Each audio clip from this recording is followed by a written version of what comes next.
You are now rocking with that dude Pascal. We be going wild, Haitian in the building, so original. Got the haters catching feelings. Get your hands up to the ceiling and keep them held high, cause St. Louis is ready. Forget about it, goodbye. Hold on, we just saying hi. Five somebody, rise up weekdays. Catch us live, somebody, let's go. Good evening, good morning, and good afternoon, everybody. Happy Sunday, everybody. Welcome to the Pascal Show. Hope the show finds you in great spirits, because another day above the dirt is always a blessing. Let's not forget that. We got some things we got to talk about. There's a lot of things. Well, there were some things that happened yesterday and happened today. Obviously, there's been a lot of movement going on. Something brand new just recently happened. And I'm going to be real. I mean, guys, this whole thing has turned into an absolute. This is a kerfuffle. I mean, I'd use a lot more stronger language, you know. A much stiffer drink of language, but we're just getting started with the show, and it's a Sunday, so yeah. So what an interesting turn of events over the last couple days, over the last 24 hours, to be honest.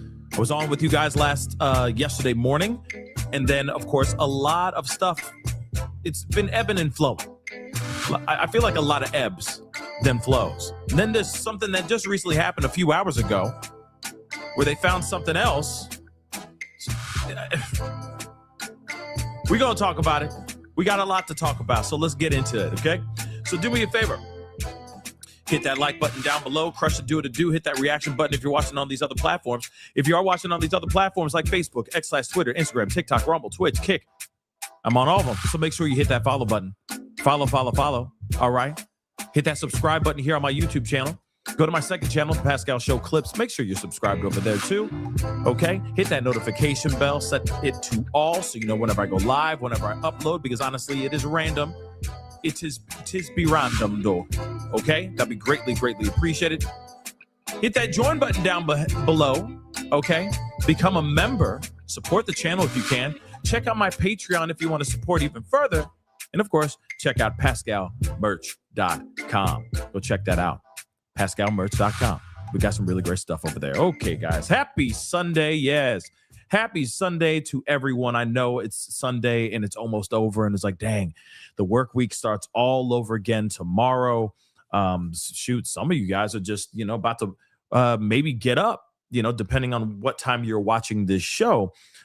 Getting ready for your Monday, talking to you guys in the future, across the pond, but nonetheless, things have been popping off. Let's just say that, in a way that I want to go. I don't know, because there's still like everything's all over the place. Literally, it feels like, where's that photo? I took a photo. It kind of feels like, man, if I find the photo, I will share it with you guys. But there it is. It kind of feels a lot like this right now. Okay, I feel like all of us are just losing our minds, and we're like, and you can see, the glove here and the glove over there, and the masked individual, and then therefore this, that, and the third. If you carry the third note over to the second note, and then you divide it by 3, you get the sum, and now you know who the monster is, right? Feels a lot like this now, And I'm gonna be real, and here it is. I'm not trying. Listen, guys. Let me just keep it a being with y'all. Okay. I'm not trying to make the. How do I say this? I'm not here to trash talk law enforcement. Okay. Because they're already doing enough for themselves. I'm sorry. They're already doing enough for themselves. They really are. And like I said, I don't mean any disrespect. I'm just calling balls and strikes. I'm seeing what's going on, out here. Okay. I see what we've been, you are seeing it too. We're all seeing this, and we're covering it in real time. We're seeing what's going on. All right. I'm not trash talking. not like somebody came up and sent me an email being like, "Oh, you quit trash talking law enforcement. They're doing their best." No, I'm not saying that at all. I'm just saying this because they're doing it themselves. It's just facts, Jack. It's just facts. But it feels like this. I feel like law enforcement's here too. We're all here. You know? I feel like it's now kind of like so they found something? Oh, okay, cool. Where in the very beginning, day one, it's like, they found a glove? Oh, you know what I mean? They found a video. Who's the masked individual, right? And now we're in day 15, guys. We're at the end of day 15, and we're kind of like, so they found another glove. Oh, okay. All right. Honey, what do you want to eat for dinner? All right. Yeah, because I have a hankering for some sushi. That's what it feels like right now. Am I the only one who feels like that? Just a little bit? Like, I give a damn, right? I do give a damn. I do. I want her to be found. But there's been so many curveballs and so many left turns and so many false you can't say arrest because they weren't arrested, but like there were false detainments of individuals that at this point I'm like, what is going on now? It feels like that. But now it's like tired because you've drank all the coffee. You've done all the Red Bulls and all of the monsters you can drink, so you can, you know what I mean? Stay alert to the situation. And then at some point, all of those things don't work anymore. Even if you crank it up all the way to 11 and rip the mother loving knob off, it still ain't enough. You could be combining all of them together so you can stay awake and alert in this particular case. And it just, you know what I mean? It just ain't that caffeine and those Red Bulls and that monster. They ain't kicking like they used to. You know what I'm saying? So now we're at this place where we're seeing all this stuff and we're staying up late at night, another raid or another, group of people or person detained and homes getting, bashed through and all these theatrics. And then we end up with bupkis. It's kind of like, what the hell is going on? Here's something else I want to tell you guys. The sheriff ain't helping the situation at all either. He ain't helping the situation. He ain't helping the situation. And you want to know why? Because I'm going to explain that in a little bit. He said something in a new interview where I'm like, why did you even say that out your mouth?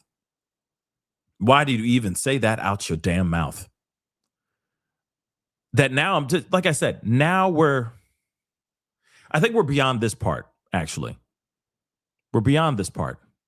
Because, of course, now we just want results. Because at first it's like, oh, well, you could see don't you see the masked individual? The masked individual, that's a woman, man. That's a woman dressed as a man, dressed as a man, as a woman, as a man. Don't you see, right? Don't you? It's Tommaso, however you say his name, right? The conspiracies and the theories are obviously going absolutely insane out there. So much that people are now like, shoot, man, I've been sent so much stuff, and I'm like, like, and you're reading it, but you're doing the face, and they can't see you making the face. You know what I'm saying? Because you're reading an email. You're not having a face-to-face conversation. You're just reading an email. But in the email or the DM that you're getting, you're still doing the okay, yeah. You know what I'm saying?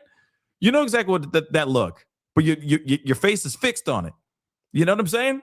And here it is. There are no dumb questions or there are no dumb theories, but some can, some theories that are out there are really spinning off this planet. Like really spinning off this planet. You see what I'm saying? Okay. And that's fine. But I think we're at that point of no return. Because we still have nothing. We still don't know anything. We don't know a doggone thing. So now people are like, yeah, I think this has to do something. This definitely is connected to the Epstein files. I mean, if you see that interview where she's sitting down with Virginia Giuffre, you can see how her left eye kind of twitches for like a half a second. You can tell something's wrong. And now you can tell, yeah, as soon as she got done with that interview with Virginia Giuffre a couple years ago, now she became a target. That's why her mama gone. Oh, yeah, you see that interview when she was on the Today Show, Savannah, and she had a whole boot on her leg because apparently she broke her foot or something like that.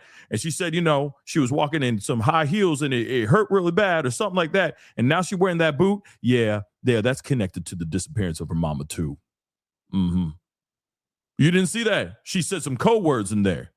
Kill, foot, boot. Those are code words. You don't see that? Come on now. You don't see that? Yeah, that whole thing was years ago, but that's connected. Yeah. And this woman/man/woman/man dressed as a man, disguised as a man, dressed as a woman, dressed as a man, as a woman, as a man. That's all connected too, and it all has to do with everything. You want to know what it has to do with? It all has to do with those damn flat earthers. About 20 years ago, Savannah Guthrie sat down with a bunch of flat earthers, and they sat down and had a whole theory talking about their theories about flat earth. She didn't agree. She thinks the world is round, but these people got very animated and upset about everything. You feel me? And now those flat earthers got their mama. You feel me? You don't see that? That's where we're at. And can they say this? Do I blame any of these people? No, I don't. Actually, I don't. I really don't.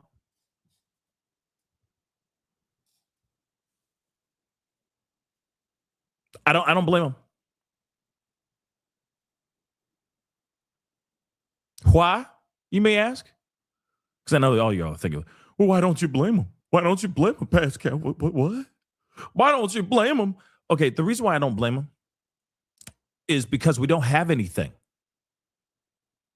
And what do I say? I've said this a million times. Idle minds is the conspirator's plaything. If we don't have enough information out there, if law enforcement isn't giving the people who are obviously very passionately connected and tuned into this case, if they don't give the people, the public, things to gnaw on, they start gnawing on other things. They will find other things to satiate that appetite. Just like, the idle hands as the devil's plaything. Yeah, idle minds is the conspiracy theorists' plaything. Absolutely. If you're not giving them something, they will eventually start turning on each other. That's how bad it gets. Next thing you know, they'll be attacking each other, saying, you must be connected to the situation. And it's like, what? How am I the one? I'm just out here reporting. You see what I'm saying? It's getting bad. Okay? It's getting bad. And to the point where it's beyond the red string, on the wall, trying to connect all the dots. It gets more insane. And it expands beyond. And then the drama, because of the frustration and all that, bleeds out to other people, and they start just bashing heads. I don't want to see it go down that route. I don't. But here's the thing. There's one thing that the law enforcement could do to not have that situation happen. It's actually giving the people, the public, much needed information so that those that want to help can actually do that part. Because you already know, it's like, don't you know that her husband was working for the Clintons, and he used to erase history information, bad things about the Clintons, and now this is all retaliation because of his time working with the Clintons when they were in office. We don't know about that. We don't know about that. It's just theories. right? Because nothing's being fed to the people. And here's the thing. Here's the other thing, too. On the other side, when it comes to the police, they don't have to tell us a damn thing. Unfortunately, they don't have to tell us anything. It's kind of sad. But I think the right thing to do, at least for the people who live in Pima County and the Tucson area, I think it would be very helpful to let them know some pieces of information, some evidence, not only so that they can keep their heads up and keep their eyes peeled, but also an opportunity to keep their families safe. Because we're already seeing countless videos, ring camera videos that are being put out here. Another man walking across the street by somebody's house.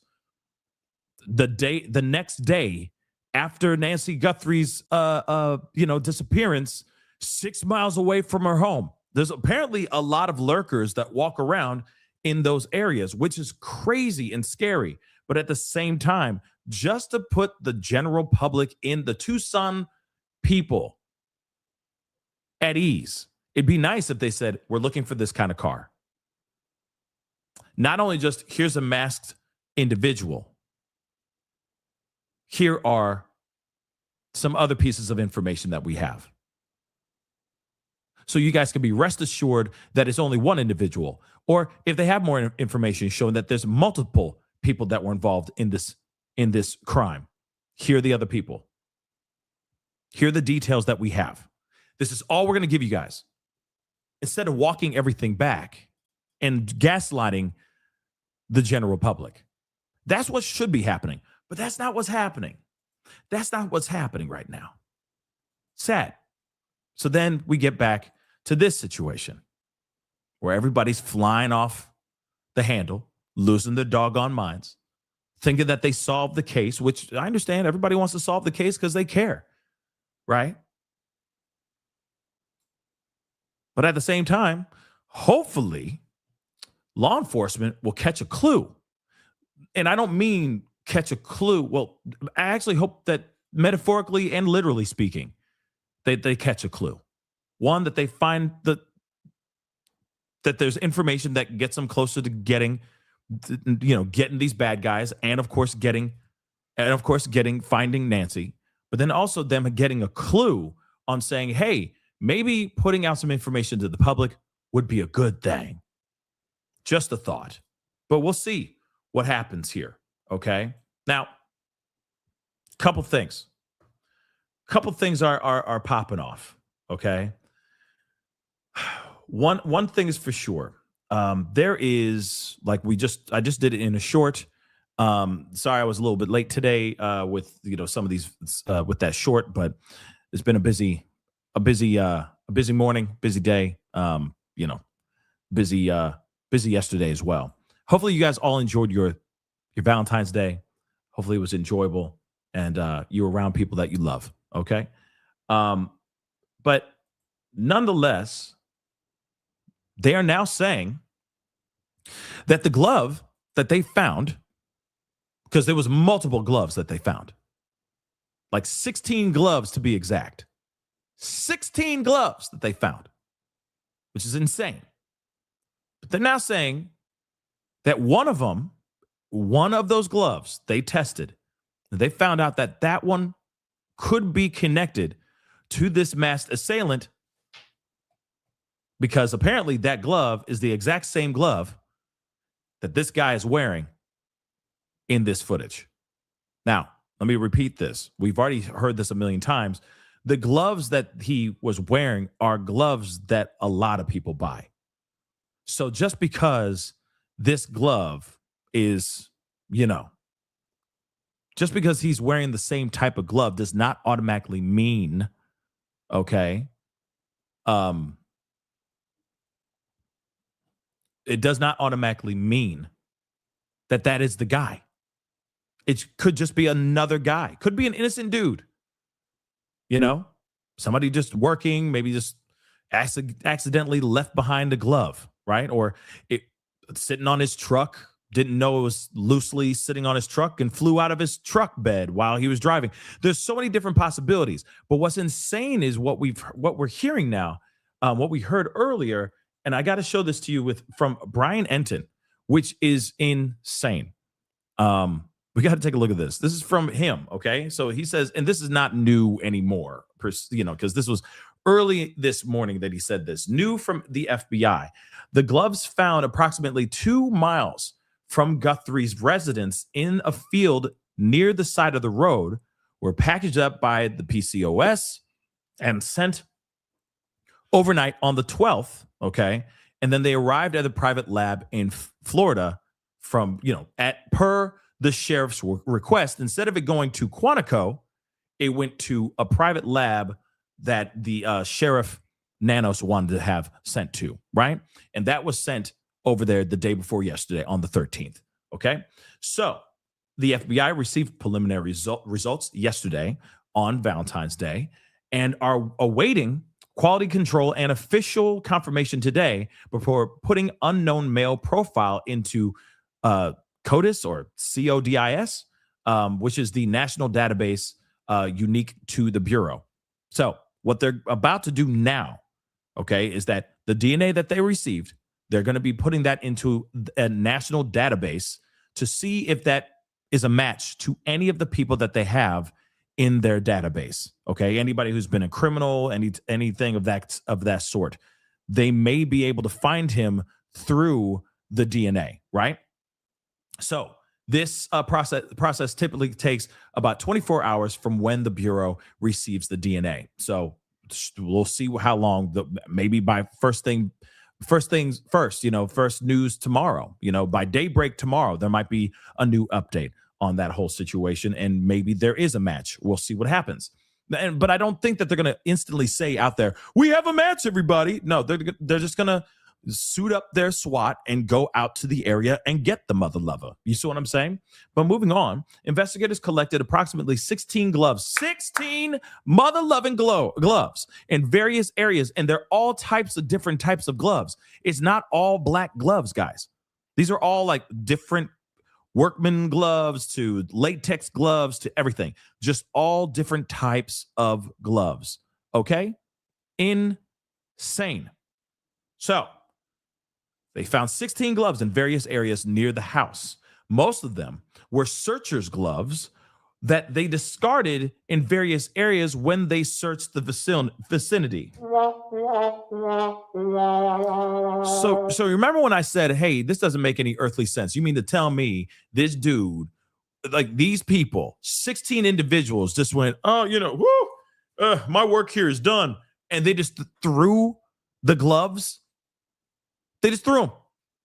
16 different gloves in various areas were discarded by investigators. Most of them were searchers' gloves. So all these people that are out there looking,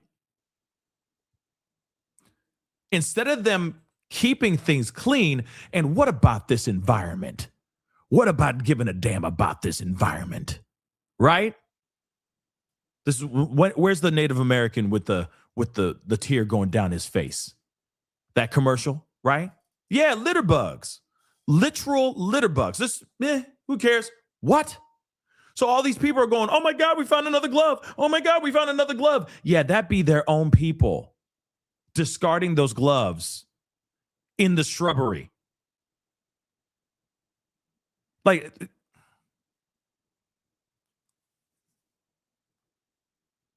am I the only one that's like looking at this going like, what the hell? Even that is an example of how sloppy this investigation has been. Like I said, I'm not trying to go off and give people hell. I'm not trying to trash talk law enforcement. I am just speaking facts. How could you be walking around and just discard? Now, again, things are possible. You're bending down, you're standing back up. You have the gloves in your back pocket, and one of the gloves falls out of your back pocket. That's possible, but that kind of also shows you that they're not really keeping an eye on detail. right? They're not being very observant. Like, oh snap, there's a glove. I just dropped my glove. You see what I'm saying? That doesn't make any sense. At least it doesn't make any sense to me. Okay? Yeah, you can't make this up, Kingdom. Kingdom Heights, you literally cannot make this up. So 16 gloves in various areas near the house. All of them, most of them, were searchers' gloves. So their own teams. These weren't just regular random people.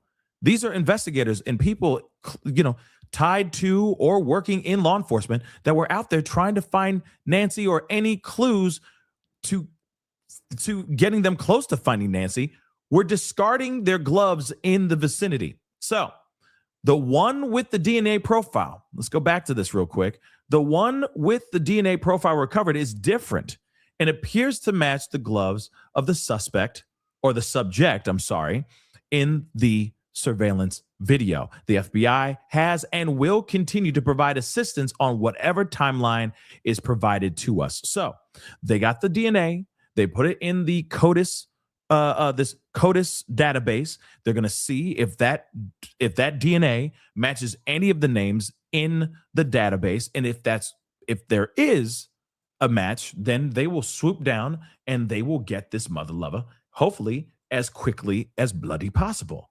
But again, to me, I just think this is just slop work, sloppy work. Okay, absolutely sloppy work. Okay, so we got a few things. I know some people are sending me things too. I'm going to take a look at those things as well. So let's take a look at this here. So Brianna, she's with True Crime Correspondent for the 3 TV CBS 5. So she just put out this. We can now confirm through an inside source, investigators believe Nancy Guthrie's abduction was an intended burglary, and DNA evidence is currently being tested from the Range Rover that was seen being towed away on Friday. Here's what we know and can report. So again, maybe the Range Rover that they took just the other night, maybe all is not lost. Maybe there's a connection, but maybe there's not. Maybe they just need to do their due diligence, cross-reference, do all that, you know what I'm saying, to make sure whether or not that is, there's a connection between that car and Nancy Guthrie. You never know. But again, like I said, those people have been released. There are people that were detained, and then those people were released. Here's the other thing, too. And this is what's so frustrating, because there was conversations about somebody pulling, bang, bang, right? Pulling the trigger, on themselves. Right? Remember during the raid, then they were apparently doing another routine trap, or they're not a routine, but they were doing a traffic stop on another individual, and that person's had been deleted. Right? Same situation, if I'm correct, is the same that Dolly Vision saw. They're not talking about that. There's no reports of that anymore. What the hell's going on here? We heard about that night, and then there's been no reports of that after that. There were some places that talked about it. There were some news reports that talked about there being somebody who pulled the trigger, right? But then now it's like no one's talking about it anymore. It's weird. So you got a car that was pulled over in Culver's. That was the Range Rover. That has now been towed and they're processing that car. But they've towed other cars and processed other cars as well, just so you know, they have. Okay? They processed other cars. Have we heard anything about those cars lately? No.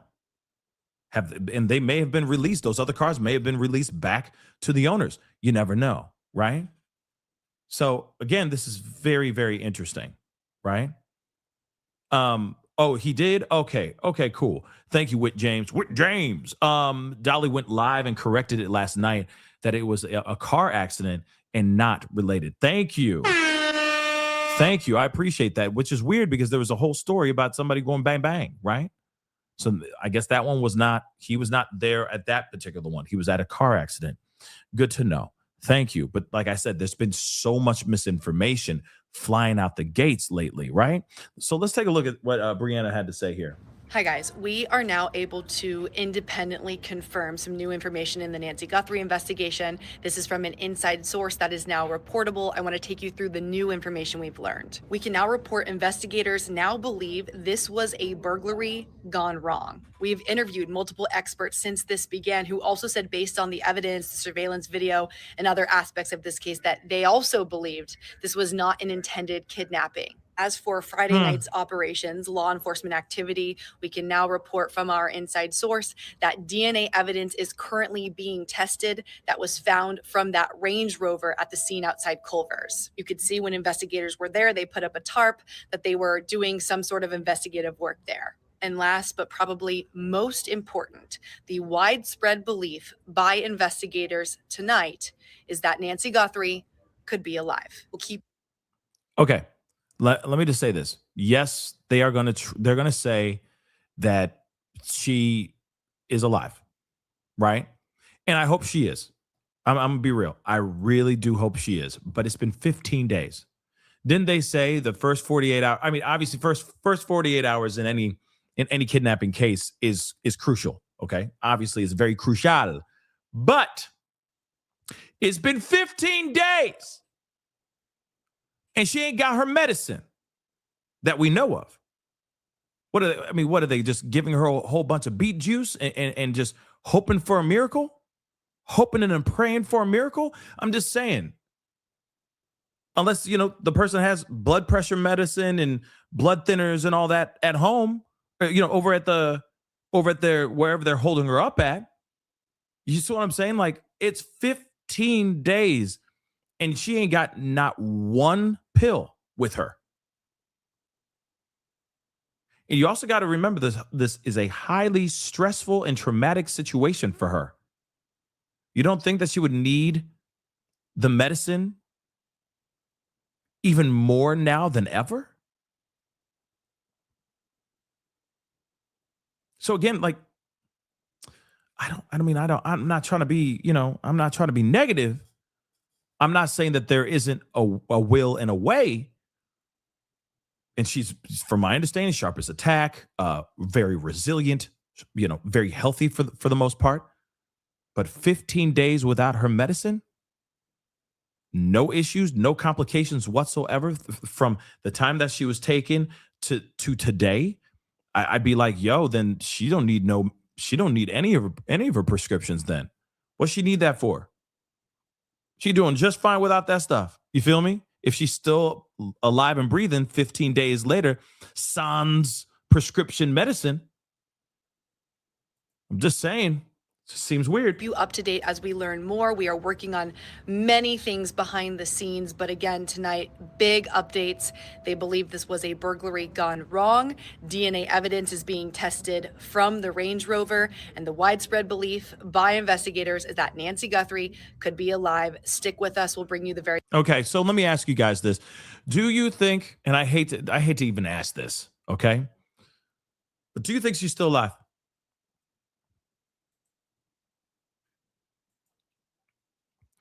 Hate to say this, but like I said,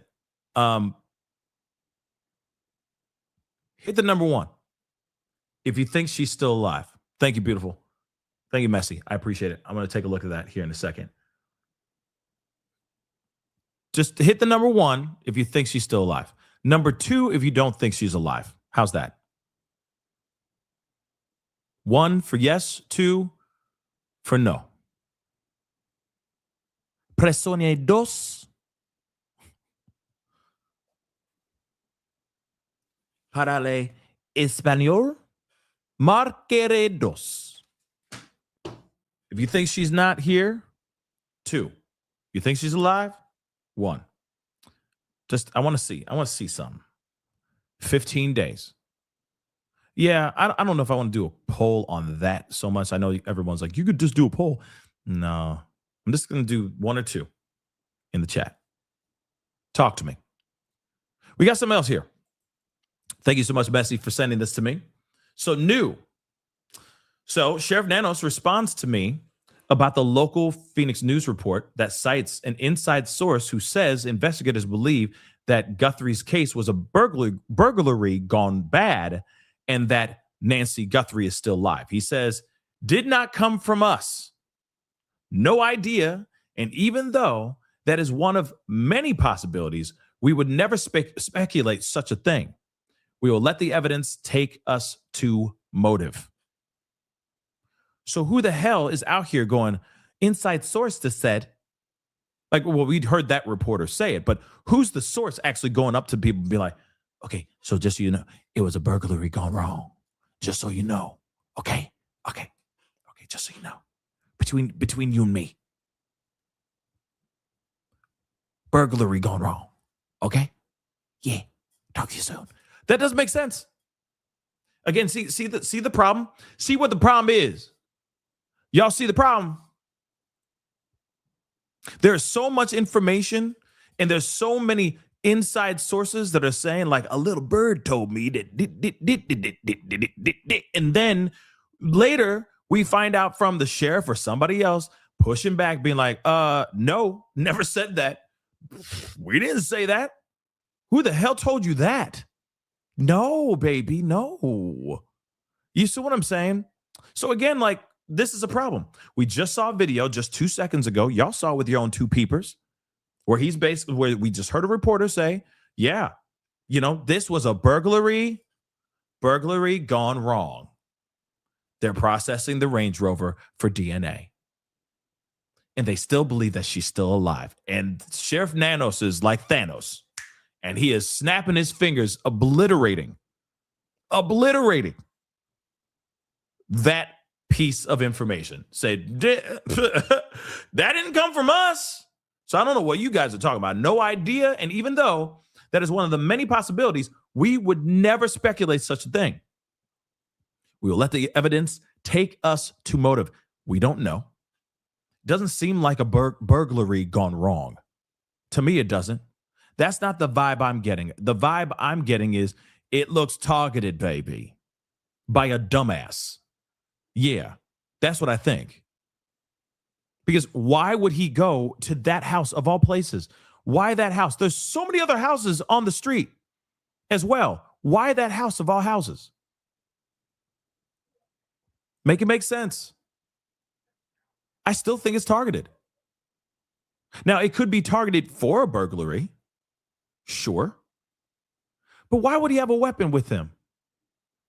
If he's just going to, sneak in and steal.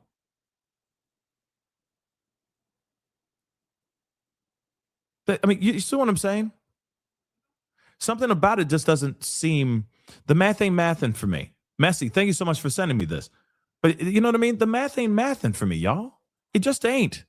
It just ain't. I don't see it as like, oh, he went into the wrong house and, you got a spicy 84-year-old woman being like, hell to the no.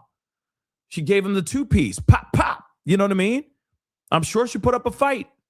Damn right she did. She better have. Give that man hell. Hopefully if she's still alive, which, fingers crossed, hopefully she's still giving that man hell. Or all the people that are involved, giving them hell right now. Give them hell. Okay, Nancy, if you're watching this, give them hell. All right? Shoot. I'm just saying, at least that's what I would do. I don't know. I'd make their time terrible. You kidnap me? Like, you know what I'm saying? You picked the wrong house, homie. You picked the wrong house. But it's very interesting nonetheless. All right? Very interesting. Now, we gotta look at this, okay? This is another piece that I'm just like, oh dear God. Oh dear God. Okay, so we just heard from the sheriff basically pushing back on that report. We just heard from a reporter, by the way. Okay? She's saying a source said that this was a burglary gone wrong. How would they know? That's the thing, though. How would they know it's a burglary gone wrong? How would they know? That source. How would that source know? I'm sorry, but think about that for a second. How would they know? There's no proof from the videos that we've seen. There's no proof of it being like, oh, damn, I walked into the wrong house. Like, no. No. Where's the proof of that? And then the fact that it's like, oh, she's still alive. Well, great. I hope she is. But at the same time, where do you have proof of her actually still being alive? What gave you the idea that she is still breathing? I hope you have something solid, but that's still a statement. That's quite the statement to say out loud out here, especially now when you have the sheriff now pushing back on that piece of information. He immediately pushed back on that. Okay. And now you got something else coming from, and this ain't great. Just take a look. Yeah, just take a look. Read, everyone. Read that. Read that. Read that for a second. Does that sound like this is going to be solved next week? Or this week, I'm sorry, because it's Sunday, so this week, right? Do you think it's going to be solved by this week? Just peer your eyes over to the right of the screen. Just for a second. Just peer your eyes over to the right of the screen. Does that tell you, oh, they got all their chips in a they got their ducks in a row. They got all the ducks and the turkeys in a row, and the chickens, and the little birdies. You really think this is coming from the sheriff himself as well? This is from his own mouth. Okay? This is coming from his own mouth. Take a look at this. He's saying, sheriff says it could take years to locate her. Then why are we...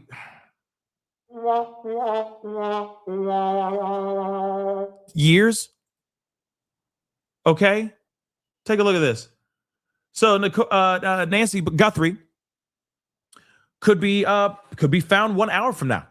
It could take weeks or even years to locate her. So Nanos made the sobering remarks in a recent interview with the New York Times, underscoring the real possibility of Nancy's kidnapping case could drag on for quite some time.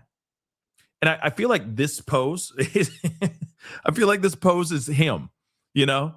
She was dragged from her bedroom. What? Actually, that was a turn of phrase. That's not exactly what happened. That's just a turn of phrase, everybody. Right? Now, it could take years to find her. I just feel like that should be his profile photo on Tinder right there. Moving on. Nanos also assured the public that investigators will ultimately find the suspect or suspects responsible for taking Nancy Guthrie. He also added, "We won't quit," referring to Pima County's detectives and FBI agents who have been working the puzzling case from the beginning. And remember, okay, they're out there searching. Don't drop a glove. Don't drop a glove. Okay.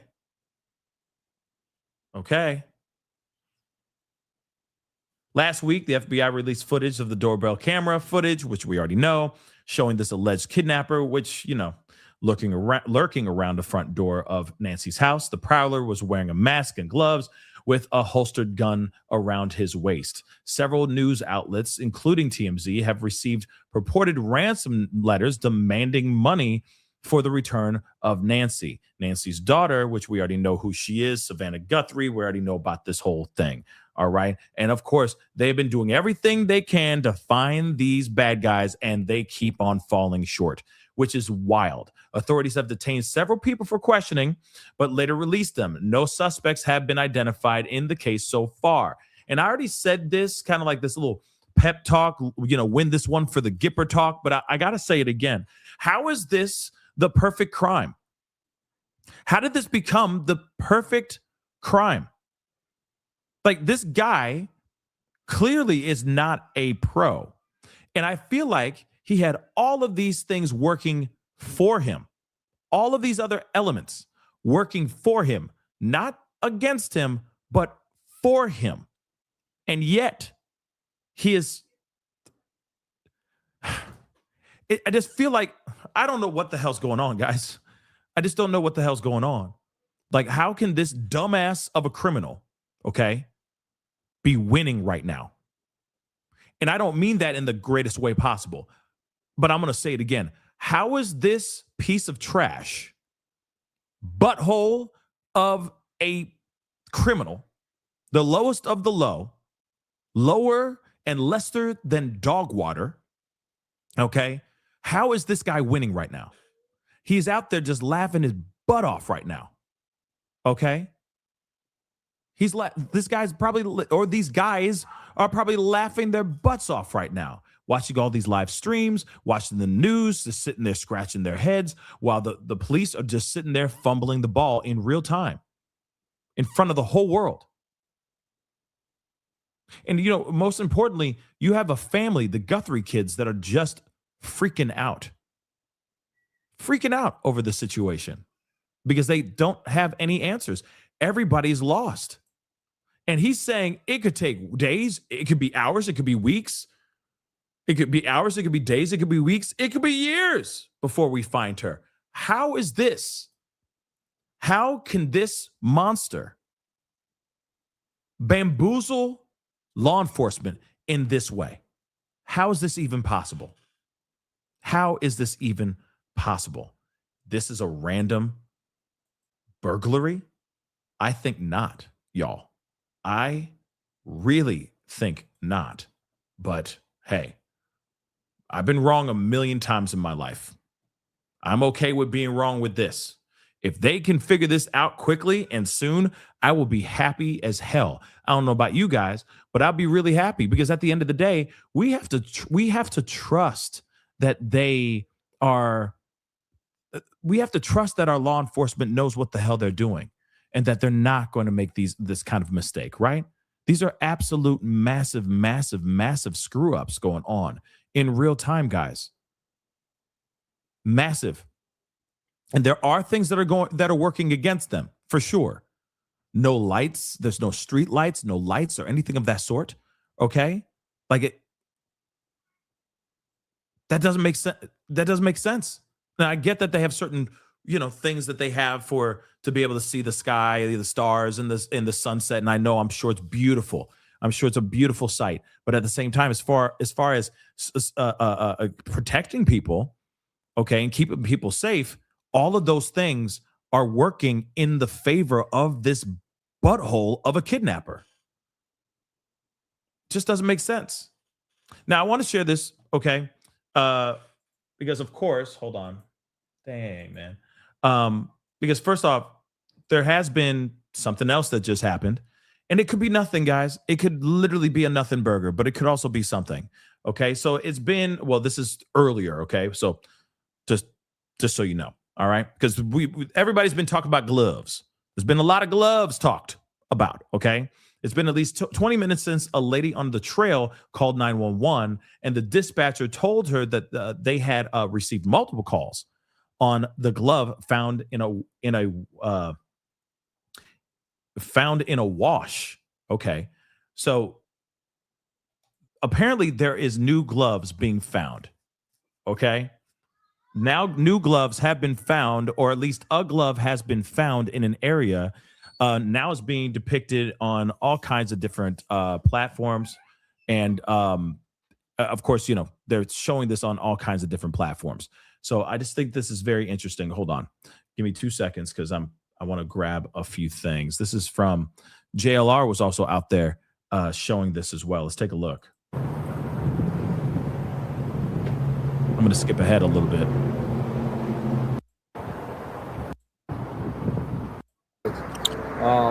People are here waiting, but I was just viewing Twitter to see if there's any new information on this case. But again, right at this sign here, do not enter when flood debris may be present after flooding. There is a black glove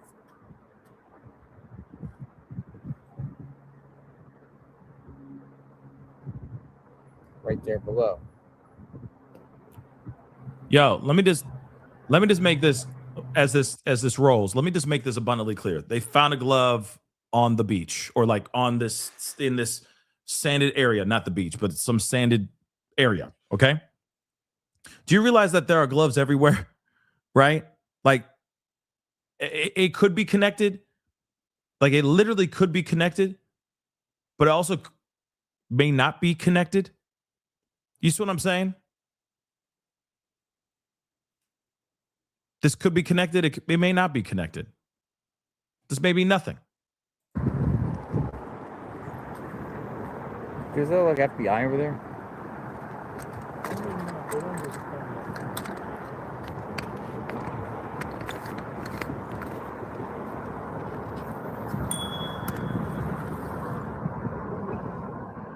Got a tripod on the glove.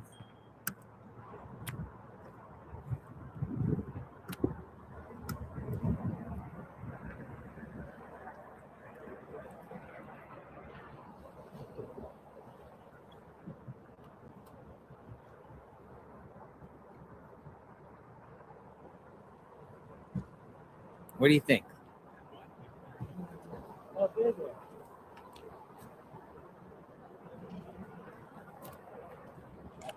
I mean, shoot. A new glove found. Okay. And I'm going to be real. They're going to be looking everywhere and they're going to find gloves everywhere. Okay. And I don't mean to be rude. All I'm saying is like, this, it's just going to be, you know what I mean? Like I said, it's starting to become that thing where it's, you know, it's the multiple red, you know, red yarn, you know, the red strings and everything. Is like, okay, we have another glove and then another glove. Like, you know, like, come on, man. I mean, it could be something. It may be nothing at all. You know, out of 16 gloves, right? Out of 16 gloves, they find that one of them has DNA that does not match anybody else that was part of their search team. Okay. All right. But that also could mean that's just some other random person that has no connection to this case at all. That's still a possibility. Or it may be connected. You never know. Right. But again, like, you know, okay, so they found another, you know, I don't know, guys. It just, something about it seems odd to me. Just saying. Something about it seems a bit odd, but you know, we shall see. We shall see. Let us continue on. Well, I mean, but what do you think? I mean, I just, as much as anybody else, oh, that's funny. As much as just like everybody else, I want her to be found. But I feel like this is this is happening too, you know, just a little bit. Welcome to Tucson.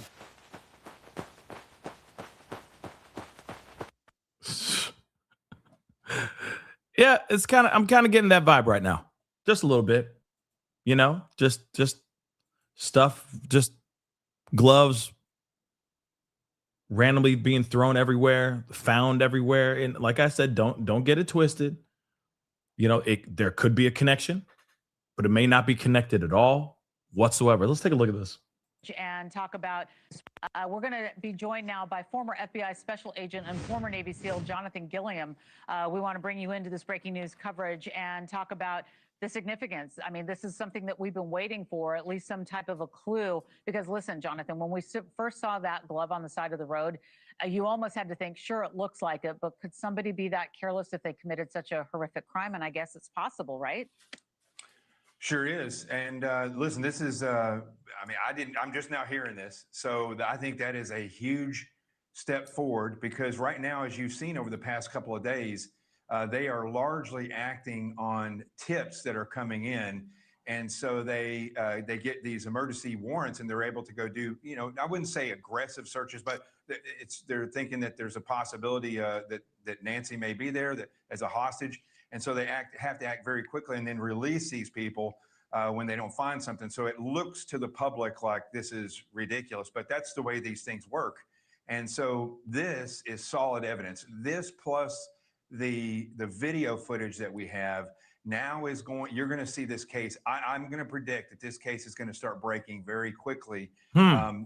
Because as you know now, really now, Brian Kohlberger, you don't have to have that person's specific DNA, as long as you have the DNA, let me put it to you this way: they don't have to have a record of that person's DNA. If someone in that family has done a DNA test and it's on record, now they can start searching, and through this remarkable technique that they have, they can locate a general area in a family where this person may be. So I think this is going to start to go very quickly, despite what the sheriff just claimed on a New York Times interview, I believe it was, where he says this could take years, which I think is a ridiculous statement for him to be saying right now. I think it's very sloppy for him to say any of that. But at the same time, remember, this is the same sheriff that would sit there. He's been talking wild this entire time. He's been saying all kinds of things that, he tries to walk back later and all that. So again, are we really that surprised that he said, oh, it could take hours, could take days, could take weeks, could take months. In fact, it could take years. Anything's possible. You know what I mean? We already heard him say things pretty wild before, right? So, right? Well, we're all hopeful that this is going to, we're going to get some answers soon. So, Jonathan, let me just read to you. This just came to us here in the newsroom. This is breaking news, new information from the FBI to News Nation. And also Libby Dean, an FBI spokesperson, tells News Nation, I want to read it to you so we can slow down a second. And I just want you to listen to this. They say to Libby, the gloves found approximately 2 miles from the Guthrie residence in a field near the side of the road were packaged up by PCSO and sent overnight on 2/12, and they arrived at their private lab in Florida on 2/13. That was Friday the 13th. The FBI received preliminary results yesterday on 2/14 and are awaiting quality control and official confirmation today before putting unknown male profile into CODIS, the national database unique to the Bureau. This process typically takes 24 hours from when the Bureau receives the DNA. Also note on the second page, they say that they've collected approximately 16 gloves in various areas near the house, and most of them were searchers' gloves that they discarded in various areas. But this one in particular, and this is the first time, Jonathan, we've been saying, obviously, many people believe it looks like it's a man, but we've said it could be a male or a female, and this is the first time I'm seeing the FBI saying that it's an unknown male profile that they're going to be putting into CODIS. So talk to me about how long this is going to take, what that process looks like with your FBI experience. Well, do you see first and foremost right off the bat that the delay now, but if this DNA had just gone straight to the FBI lab, then it would be already most likely in this FBI database. And so this is where now we're behind the gun a little bit more. But now that we have it, what they're going to be able to do is they will put it into this database that has records of all these people who've given DNA. I mean, it's a very vast database of DNA. But like I was saying before, if that person has never been caught for something, then if they've never given their DNA is not going to be in that database. But now they're able to log it into that database, and they'll be able to see if other crimes will hit on that DNA, right? Sure. So perhaps the DNA is in there, but they're not identified. Perhaps the DNA is not in there at all. So it's a push forward, and the faster they get it into this database, the better it is, because this is a difference between local law enforcement and the FBI. Local law enforcement do a great job at certain things that are local, but when we start to see this broad investigative spectrum, that's where the FBI comes in. It's very important that they're included as a partner right there with locals. And so I think as soon as this gets there, as soon as it gets approved and goes through the quality control. Listen, it was a big storyline this whole week, right? That the FBI said that they weren't getting the cooperation from locals. And then the sheriff said, we're doing everything we can. We are working with the FBI. That's ridiculous. Not sure where that came from. So there was this whole back and forth. But listen, like you said, hopefully they're all moving together in sync now. One last question. I've got to keep it quick. Brian Enton reported yesterday about the FBI deploying their signal sniffer, this compact technology device that was mounted on a helicopter used to fly low and try to detect Nancy Guthrie's pacemaker. So I know that this technology isn't necessarily new, but we're talking about it. Can you tell us how much of a shot we've got at finding the pacemaker with this technology in a helicopter? So I was talking about this at the very beginning, but I was limited in what I could say about this stuff. But I have dealt with this type of technology before, and which is not classified now, at least parts of it. And I will tell you that if they're able to, if that pacemaker is giving a signal, and that's the problem. Pacemaker is not like a cell phone, so the signal is only going to be good depending on the blockage of what's around it. It could be 10 feet or it could be 30 yards, right? So it's not going to be a lot. So they got to get very low to the ground in order to get that signal. However, if anybody's going to get it, it's going to be this group with this equipment. I've seen some remarkable things come out of using it, and I think this is going towards, they can do it over homes, they can do it over land. So you could be looking for a recovery of a body. You could also still be looking for somebody who is in a location, but it's going to be very difficult because pacemakers just don't give off that loud of a signal as we saw. We got some breaking news. Disconnected from her phone in the house. Well, we got some breaking news for the nation. So many people. Savannah Guthrie just put out a video. I was just trying to pull it up. Because I, of course, want to share this with y'all. And this is the first time I'm seeing it. It just got put up 9 minutes ago. So this is 9 minutes old right now. Okay, so let's take a look at what she is saying right here. This is the newest video by Savannah Guthrie. Let's take a listen. I wanted to come on, and it's been 2 weeks since our mom was taken, and I just wanted to come on and say that we still have hope, and we still believe. And I wanted to say to whoever has her or knows where she is, that it's never too late.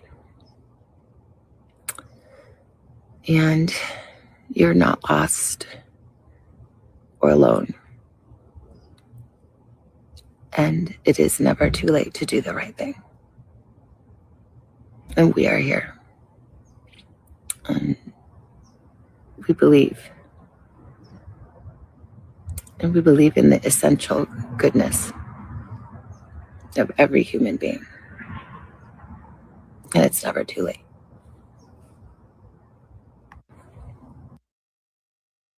Wow. So I'm going to play that again.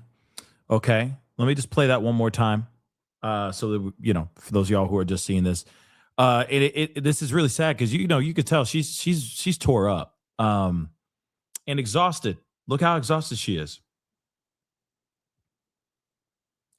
I hate to say this, but I don't know. I just don't know I don't think she's going to be coming back to the show. I just don't see it. Guys. But breaking news. Okay, guys. It's hard. It hurts. It hurts seeing this stuff.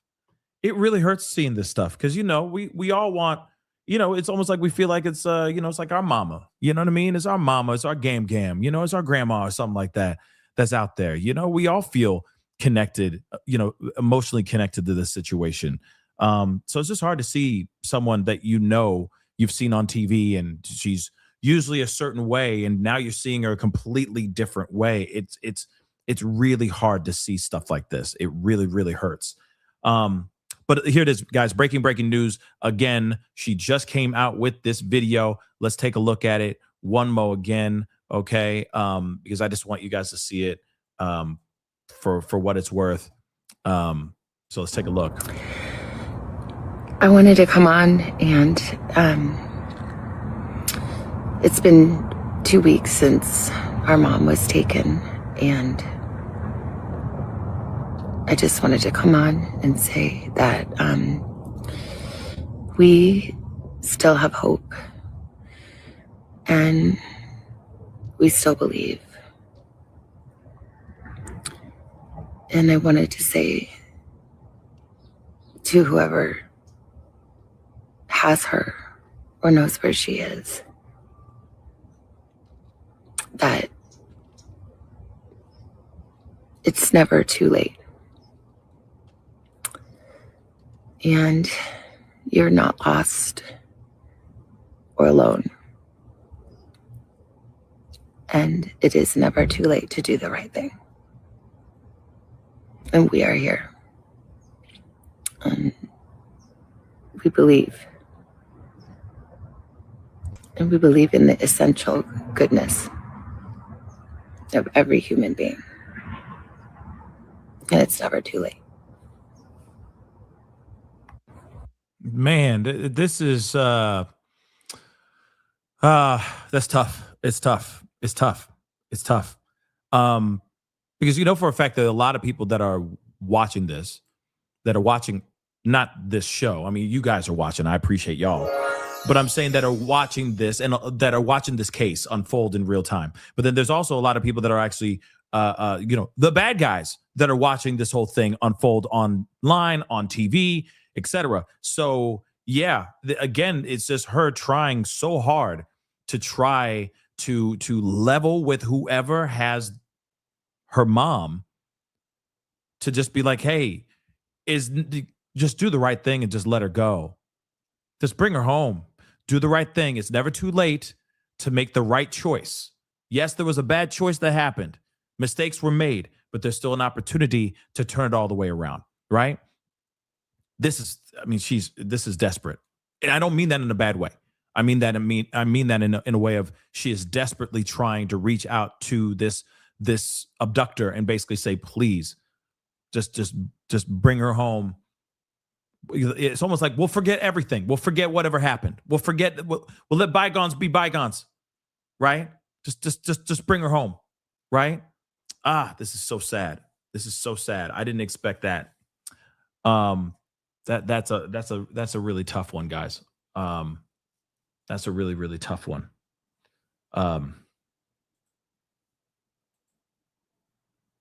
Yeah, I just, my heart is breaking for her, real talk, and the whole family. And it's never easy, Yeah,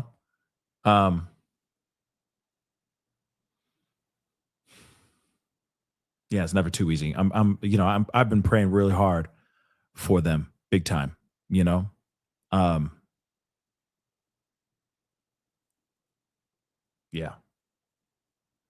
Let's take a look at this. Guthrie has now been missing for 2 weeks with no arrests in this case and no persons of interest named. The first signs of her disappearance started in the early hours of February 1st. A 911 call was placed around noon Mountain Standard Time, alerting authorities that she was missing. Since then, both local police and the FBI have been involved in the investigation, with Pima County Sheriff Chris Nano saying the search can take from anywhere from hours to years. For more, let's bring in CEO and founder of the National Center for Open and Unsolved Cases and host of Crime Reconstructed podcast, Morgan Wright. Morgan, thanks for being here this morning. You bet, Jackie. Thank you. Of course. So this doorbell video of this masked suspect, it surfaced about 10 days into this case. The FBI said they got it through residual data in Google's back-end systems. Local investigators initially thought that no such video existed because Nancy's Nest doorbell camera was disconnected and she did not have an active subscription. Here was what the FBI director said about how they got that. The FBI is the only one who has the capabilities and the technical discipline to go in there and assist local law enforcement to get this type of information. And not only were we able to get this type of information, but we were able to exploit information pursuant to our private sector partner engagements that showed us that there might be persons of interest in and around the area related to this event. So obviously a hugely important development. It prompted this search for the man that is 5'9" or 5'10", medium build. But it also brought Google's privacy agreement into the spotlight. It allows video to be captured when a camera is not on. And if Nancy didn't have a subscription, that video should have theoretically been out of the system within 3 to 6 hours. But what can we take away from all of this about people's expectations of privacy during this digital age? Jackie, privacy isn't a technology issue. It's a policy issue. Security is how you enforce privacy things. So what happens is when people download apps, when you get these subscriptions, these agreements are written by lawyers and they tend to be very complex. So you have to read through. But when you read through it, a lot of people should people in this day and age be surprised Google, Apple, Amazon, Facebook are collecting information on you? No, because when you agree to use the service, you agree to that. So in that agreement, and I know people talk about privacy, but in that agreement, it says, here's what we do with it. Here's what we could collect. And one of the reasons they collect, even without a subscription, they still will collect information for training purposes, to train their AI, to train their model, to train their algorithms, analytics. So there is this portion of it that's always being captured. That was one of the issues with voice-activated assistants like Alexa and Siri, is listening to that buffer. Where does it go? What do you do with it? So one thing with privacy, it's not a technology. It's enforced by technology, but privacy is one of those things. But most people aren't lawyers, and they aren't going to read a 50-page document. Yeah, or realize when they download an app, they're agreeing to all of the terms, basically. During the Super Bowl, Amazon ran a commercial for its Ring doorbell cameras. It was meant to tell this heartwarming story about a lost dog being reunited with its family, but it ended up creeping out a lot of people. Here is that ad. It's very creepy. Pets are family. But every year, 10 million go missing. And the way we look for them hasn't changed in years. Until now. One post of a dog's photo in the Ring app starts outdoor cameras looking for a match. Search Party from Ring uses AI to help families find lost dogs. Since launch, more than a dog a day has been reunited with their family. Be a hero in your neighborhood with Search Party. Huge backlash followed that ad. You had Ring severing ties with the firm Flock Safety, which deploys its cameras for license plate readers with law enforcement. Back in October, they had announced they would be powering this new feature called Community Requests, which lets people submit their doorbell camera video to law enforcement for investigations. But a lot of folks didn't realize that this had apparently already been used or launched in some way or another. Does this reaction, the public reaction to that ad and the knowledge that this was, in the works, tell you that most people don't realize the extent of their digital footprint or how they are consenting to it being used? Yeah, Jackie, in the last couple of days, I've been working with a team of analysts. We're getting ad tech data, which is the mobile data off of phones. And I always have to preface it by saying, let me be very clear. What we collect is lawful. It's in the agreement. We're allowed to use this. I think part of that messaging, you got to realize in a commercial, they're trying to get a point across. But I don't want to turn these things into pharmaceutical ads where you've got, 30 seconds of disclaimer and only 5 seconds about the product. But that's really one of the problems. They didn't set the expectation, is that this is how we do it. Most of this stuff is opt-in. In other words, unless you opt in, or if you don't read the user agreement that says this is how we do it, then that's the way they collect the video. But a lot of the stuff, like looking for the dogs and stuff, very noble and stuff.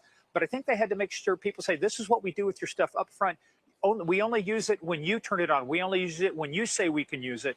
That would have gone a long way to tamping down some of this. But what happens is when you don't say that, people, then a narrative gets out there, just like in the Guthrie case. A narrative gets out there, pretty soon the narrative becomes that's the way it is, as opposed to what the facts are. The facts are, it's in the agreement. They say they can do it.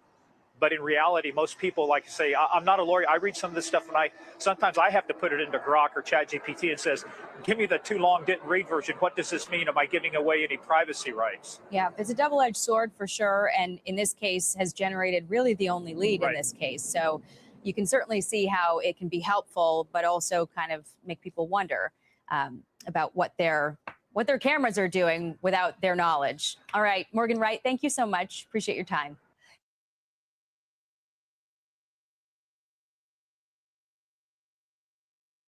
For more on this, let's bring in former ATF Special Agent in Charge, Bernard Zaper. Bernard, what do you make of this report on the glove that was found? Male DNA, that's all they're saying so far. That really could be anybody. It could be anybody, and I'm actually surprised that this information has been made public. And I'm also very surprised that the scanning for the pacemaker telemetry is made public as well. Regardless, the investigators are not standing by for this DNA results. They have to go back, retrace everything they've done. And it's never a matter of waiting. They always have to be leaning forward into the investigation to see if there's any gaps, anything they can follow up on, and anything that newly matches and things that might have been before disconnected seemingly. It's also kind of a teaching lesson that maybe if you're searching for somebody in the desert, you don't want to discard your rubber gloves afterwards. I mean, if they found a dozen gloves and they think many of them belong to searchers, that's only complicating the investigation. I know. See, that's what I'm just a regular guy. Okay. I ain't a cop. I ain't a lawyer. I ain't a private eye. I'm just a regular guy on a microphone, just asking for the show to love him. That's it. Okay? I'm a simple man. And even I'm looking at this and going, that is strange. That is very strange. That we see them being this dirty and this sloppy in the investigation that they can't even figure out. They can't even figure out whose gloves are what. That those gloves had to go through a process. You understand that? Because people are that lazy and that dirty that they would just discard these gloves on the side whilst they are trying to find this woman or find any clues that could get them closer to finding Nancy. Like it's just you know what I mean? It's just so beyond me. The level of stupidity that's going on here. Right? It's just so strange. Why would they do that? It certainly just makes it more cumbersome for them. But luckily they found something that was an outlier, and perhaps this is going to be something they need that's going to result in probably expediency in the case. Let's hope for that. So, that helicopter that's flying with the Bluetooth scanner, you think they should not have released that information. But does it seem like, not. does it seem like go ahead. I'm sorry, I just don't see any investigative advantage to doing that. It's same with the DNA information, because, if somebody's watching and that's involved in this and they're monitoring news, and now they know that this is taking place, that could cause them to flee and leave a place where they're stationary. So if this was never put out, they wouldn't know that that's happening.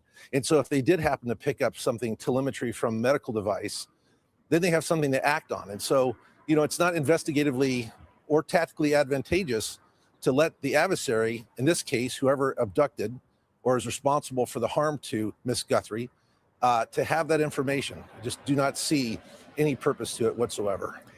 The helicopter, it seems like a bit of a stab in the dark to be flying this helicopter over looking for Bluetooth, a Bluetooth transmission from her pacemaker. That's a fairly weak signal, isn't it? This helicopter is going to have to be very low. It's going to have to fly that grid pattern, and who knows whether they're going to be able to pick up anything or not.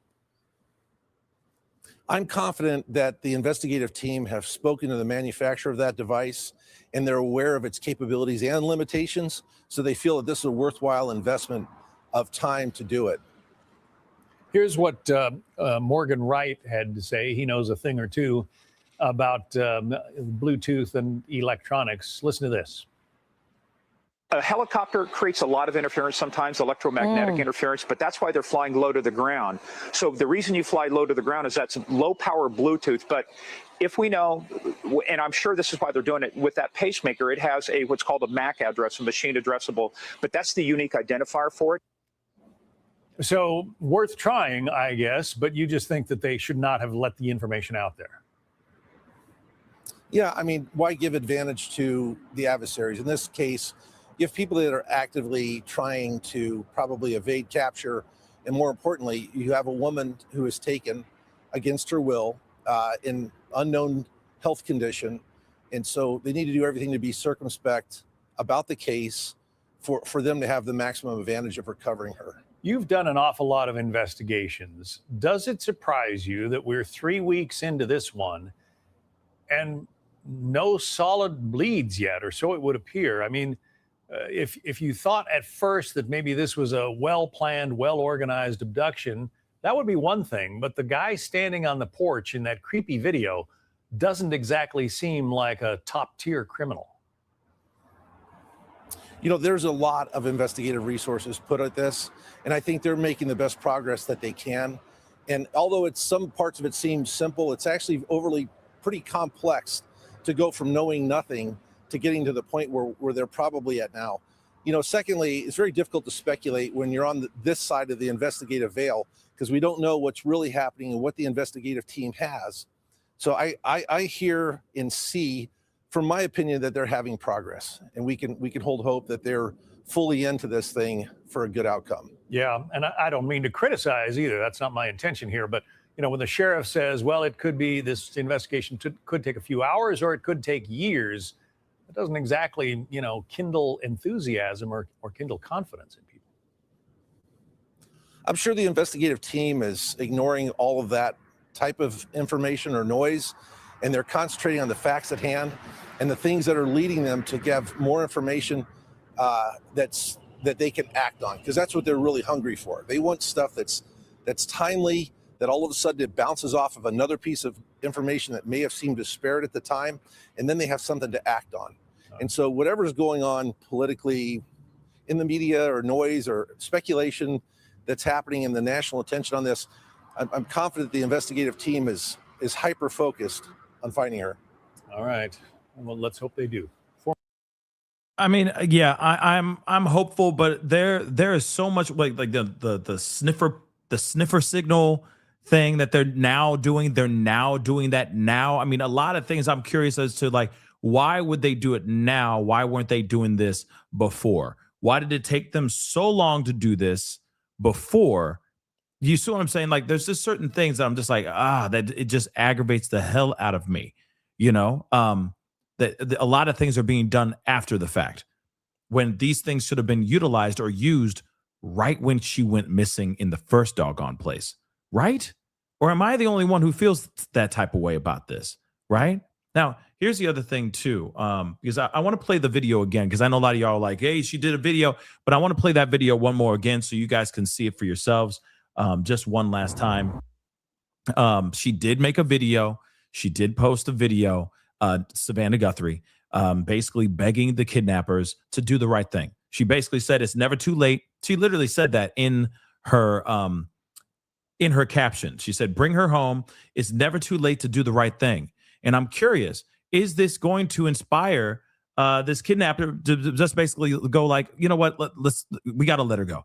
We just got to let her go. Just let her go, man. Yeah, there's an opportunity. Like, let's just do it now, right? Because I'm sure it's somebody who's involved in this situation has a heart. You know what I'm saying? I guarantee you someone in there has a heart. That it's like, maybe this was a bad situation, a bad circumstances, all bad things happen all at the one time. You know what I mean? And then now, boom, we're in this situation, or they're in this situation, and they're kind of like, we got to do the right thing. Let's let her go. You know what I mean? Just leave her on the side of the street, man, and let's just go. You know what I mean? Like, I'm just hoping that this would inspire whoever has her to actually just let her go, right? So here, let me just play it one more time. Let me play this again for you guys so you guys can hear this. I wanted to come on, and it's been 2 weeks since our mom was taken, and I just wanted to come on and say that we still have hope, and we still believe. And I wanted to say to whoever has her or knows where she is, that it's never too late. And you're not lost or alone. And it is never too late to do the right thing. And we are here. We believe. And we believe in the essential goodness of every human being. And it's never too late.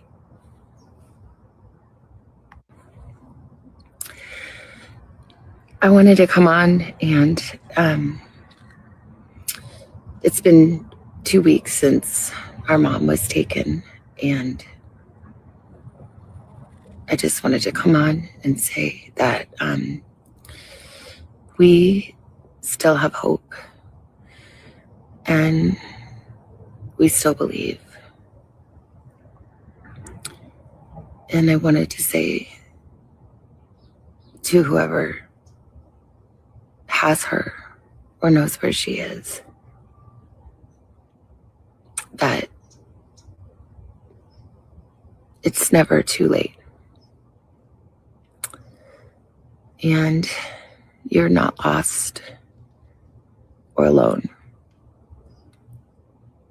And it is never too late to do the right thing. And we are here. And we believe. And we believe in the essential goodness of every human being. And it's never too late. Again, like this is, it's tough to watch. And of course, sometimes things just kind of don't make sense. You know what I'm saying? When, and again, like, I think she's so overworked and so burnt out that I think anything, this is literally what I'm basically trying to talk about right now, Mr. Bright. It sounds cryptic, but it may not. I don't think it is. I think she's just so freaking burnt out. I think she's so tired and so burnt out and so emotionally, just overrun, right, with everything, that I don't think English is her first language anymore. You see what I'm saying? Like, I don't even think she knows. Like, you see what I'm saying? I think she's just burnt out. Your mama gone. You don't know where she is. You're worried, etc. Right? I just think that she's just so bent out of shape. Okay. And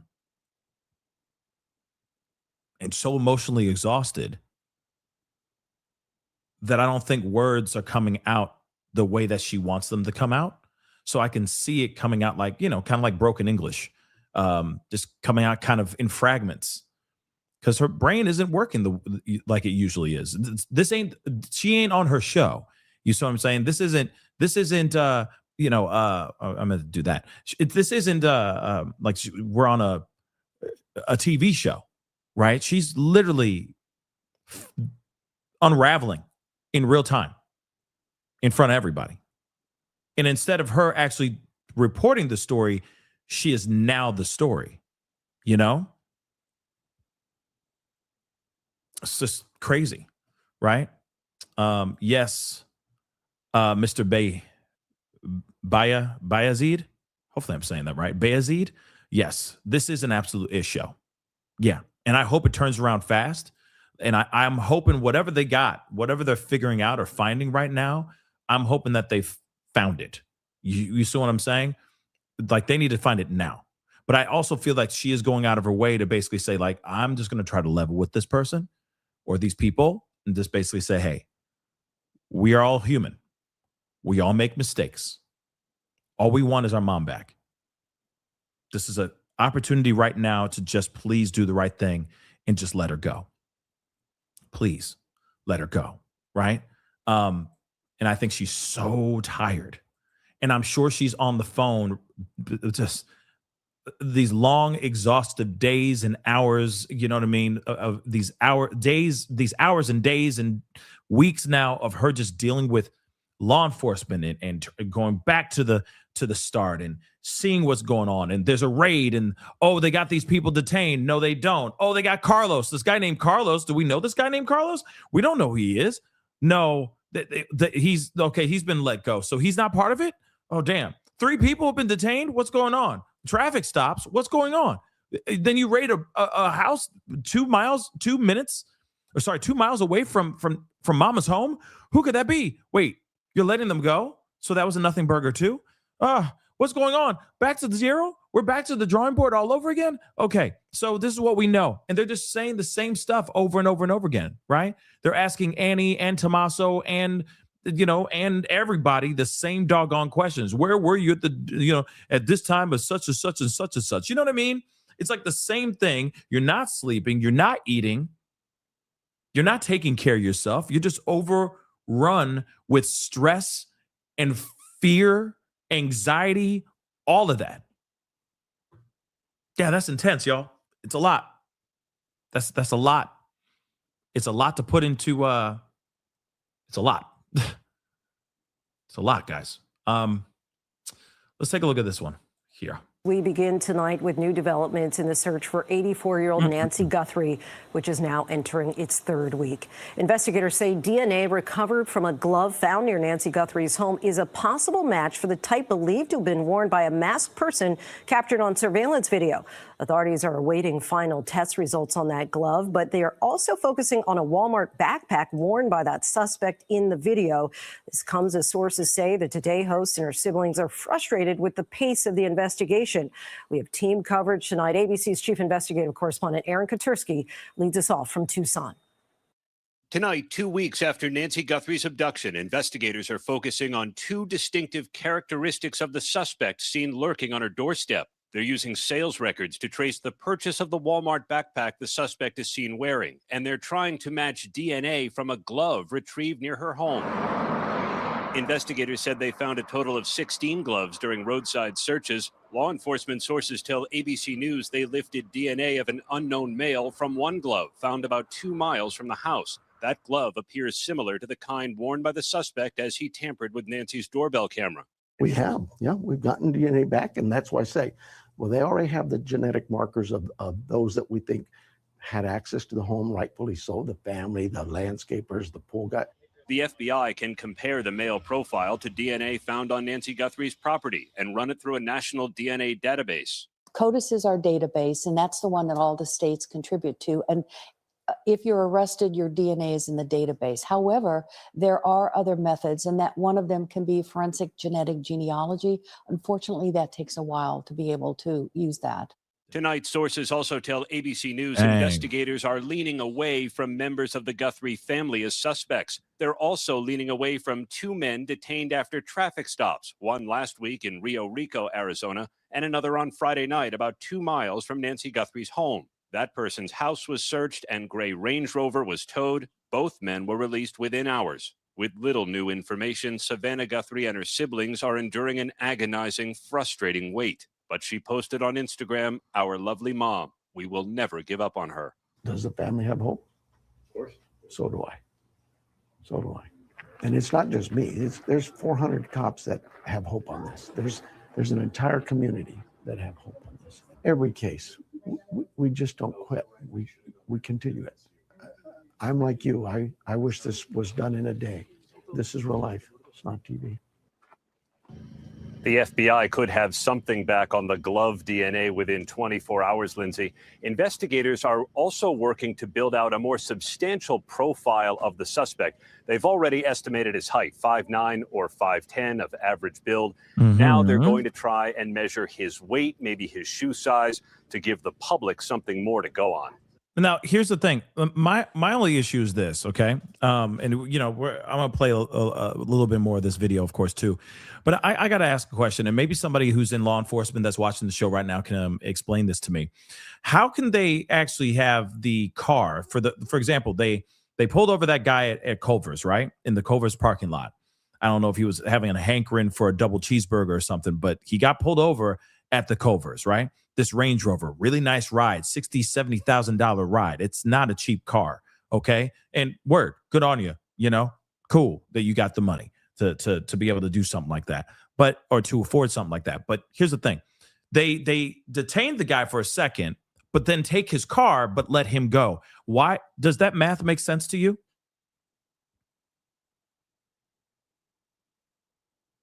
Does that math make sense to you? Hold on. Let me play that piece again. That piece does not make sense to me. You arrest the guy, not arrest, I'm sorry. You detain the guy. You are processing his car, you're searching his car. You let him go, but you take his car. Does that make sense to you? Does that make sense to you, love? Does it at all? Because to me, it doesn't make any sense, love. You know? So somebody please explain that to me. Why would you detain, let him go, but take his car? If he's being looked at any kind of way, shouldn't he be looked at in any kind of way and be held? Now, again, like I said, I'm not a cop, not a detective. Okay. I feel like I've dressed up as a cop for Halloween one time in my life. Okay. But other than that, okay, I don't know the procedure. Is that standard procedure? Does that make sense? They took the car, but they didn't take him in. Hold on. Let's play it again. Like I said, it doesn't make sense. From members of the Guthrie family is. Oh, what? They took down the video. Look. What? What? What? Why did they take down the video? Word? They took down the doggone video. Why did they take down the video? For more on this, let's bring in former ATF. What in the what's going on? Why did they take down that video, though? Why, though? That wasn't random, right? That isn't strange, right? We're bringing in our so again, we're going to move on. But again, like I said, they took the car, but they didn't take him in. Let me repeat that again. They took the car, but they didn't take the guy in. They had him detained for a little while. They let him go, but they took his car to be processed. That's the part I don't get. Because now it's ample time. If he wants to kick rocks, he could. Or at least he could try. Right? Doesn't that seem a little bit weird? Am I the only one that sees that as a little bit odd? Maybe I'm the only one who sees that as a little bit odd. But that seems a little bit odd. That one moment he's there, and then the next minute his car's taken, but he's not detained anymore. I don't know if the math is mathing for me, but let's take a look at this. This is there's now starting to talk. The news cycle is now talking about this video, the video that Savannah Guthrie just posted. Let's take a listen to this. Panel at this time to discuss this. We have Jennifer Koffendorfer, Mark Reichel on standby here. And this is happening in real time. This was just posted literally moments ago as we're coming on the air. Savannah Guthrie saying roughly, I wanted to come on, and it's been 2 weeks since our mom was taken, and I just wanted to come on and say, we still have hope. And we still believe, and I wanted to say to whoever has her or knows where she is, that it's never too late and you're not lost or alone. And it's never too late to do the right thing. And we are here. We believe, and we believe in the essential goodness of every human being. It is never too late. We actually have it ready to air right now. Let's take a look in her own words. I wanted to come on and it's been 2 weeks since our mom was taken, and I just wanted to come on and say that we still have hope and we still believe. And I wanted to say to whoever has her or knows where she is, that it's never too late.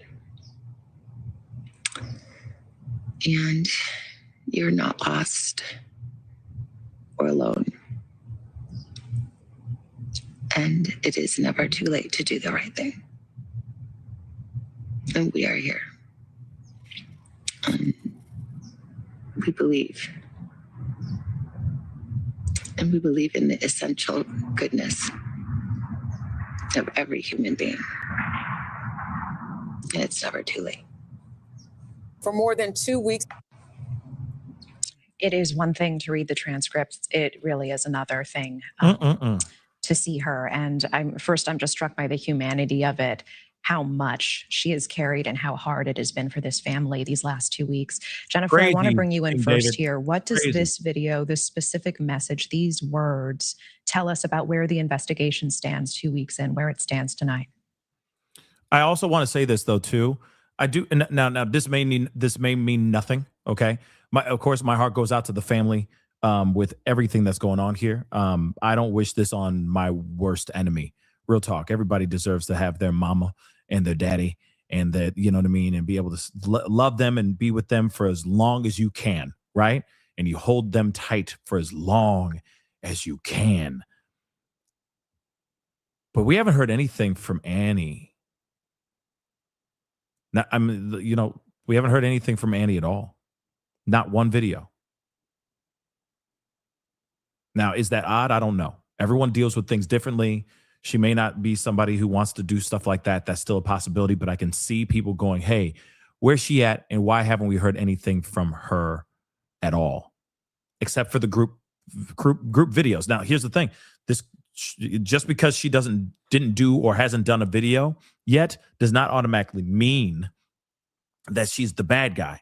Doesn't mean that Tommaso has anything to do with it. Yes, I know that there's a lot of people side-eyeing Tommaso, and I think a lot of that stems from the video, right?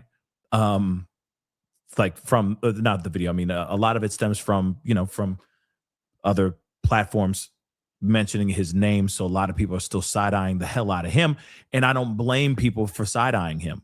I don't blame the sources that were given and all that too.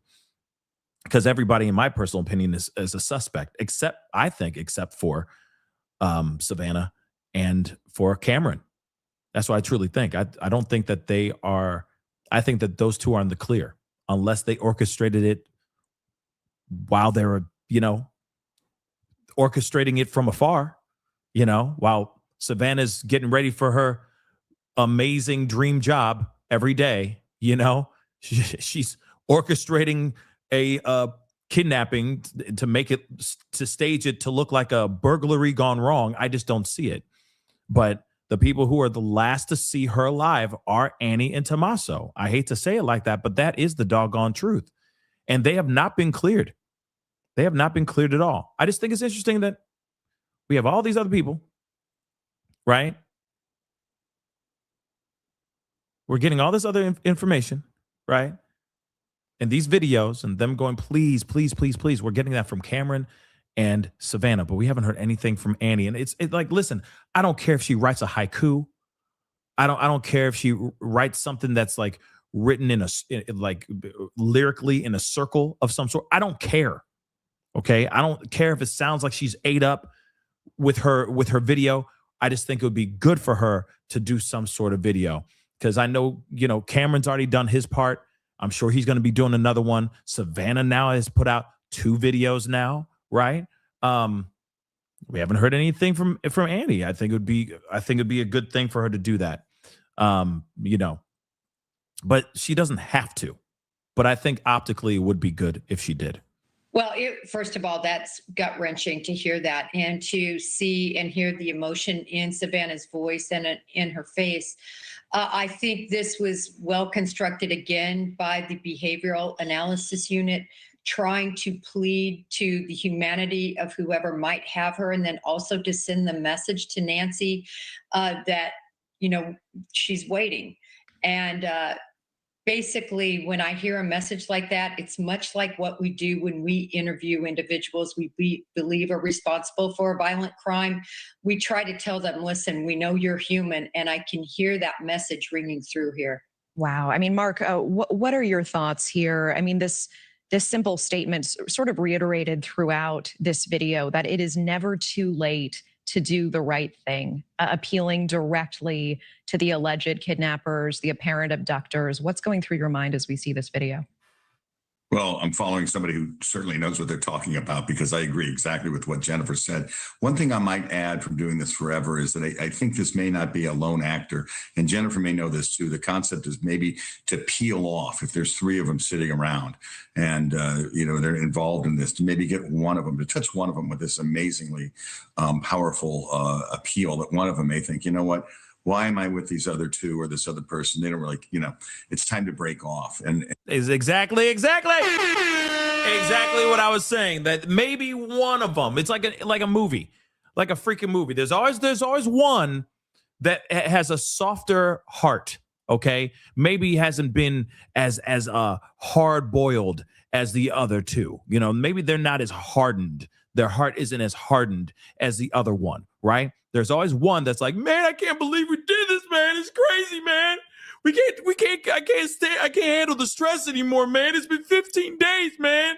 How are we going to keep doing this, man? And the other guy's like, we're going to be fine. We're going to be fine, man. But then he sees that video and maybe he's like, yo, that guy who's freaking out, that actually has a heart, knows that what he did is wrong. Maybe he might be like, man, I'm taking her. I'm going to drop her off. Right? Maybe. Just maybe. Yeah. Like reach out to the weakest link. But weakest link in our favor, the weakest link is the best one, right? Person with at least that has a soul left in their body, right? So you hope that they would be like, it's like a freaking movie, guys. It's like a freaking movie, but I don't know if we're going to be seeing that because I feel like that would have already happened by now. It's been 15 days, guys. 15 days. We're halfway through. We're more than halfway through this month. Remember, it's 28 days in this month, right? We're almost done with this month. We're over halfway through this month. I just don't see this person. I just don't see this group of people actually like wilting at this video and going, you know what? You're right. Let me just drop her off on the corner real quick and just skedaddle. I just don't see that. I don't. But miracles have happened. Many a miracle has happened. And it may be successful in that manner. That's a thought I would have. I'd be interested in Jennifer's thought. Oh, it's funny. I now know when the jump scare is about to happen. I just figured it out, guys. Hold on. Because I had this theory last night and I hear it in this one too. It does it all the time. There's a little bit of okay, Messi, if you're listening, I figured out that there's a little warning before the Cuomo jump scare. Listen to this. It may be successful in that manner. That's a thought I would have. I'd be interested in Jennifer's thought. You hear that? Do you hear that little like click? Nobody hear that click? I know that. Hold on. Just entertain it for 2 seconds. For those of y'all who want to know, because the Cuomo jump scare is real. Okay. It's like Cuomo, and it can be very off-putting. Hear it again. You're going to hear like a little click almost like a hit, a mute or something like that. Hold on. Successful in that manner. That's a thought I would have. I'd be interested in Jennifer's right there. thought. You heard that? You heard it? I'm going to play one more time. And then you just play repeat later. I hear it. And every time that's like a few more seconds before his jump scare. Hold on. Manner. That's a thought I would have. I'd be interested in right Jennifer's there. thought. It's like a millisecond before he goes on. And it happens every single video. It's every single video. I just figured it out. It's very minute. It's very subtle. But you hear this weird like click, or it's not a click, but it's like it almost sounds like like there's it skipped a beat or something. I don't know, something weird, like there's a glitch and then bang, he's there. Right. So anyway, if you watch enough News Nation and you're trying to avoid the jump scare, the Cuomo jump scare, yeah, you're going to figure it out. Eventually you're going to be like, oh yeah, there it is. Now I hear it. There's a click in there. It's very, very subtle, but it's there. Anyway, moving on. Let's go and check out some other responses to this situation too. Thanks for watching live now from Fox. We want to bring you some breaking news just into our newsroom in the search for Nancy Guthrie out of Tucson, Arizona. Her daughter, Savannah Guthrie, Today's Show co-host, has just posted a new video on social media. In it, she says it's never too late to do the right thing. Let's listen.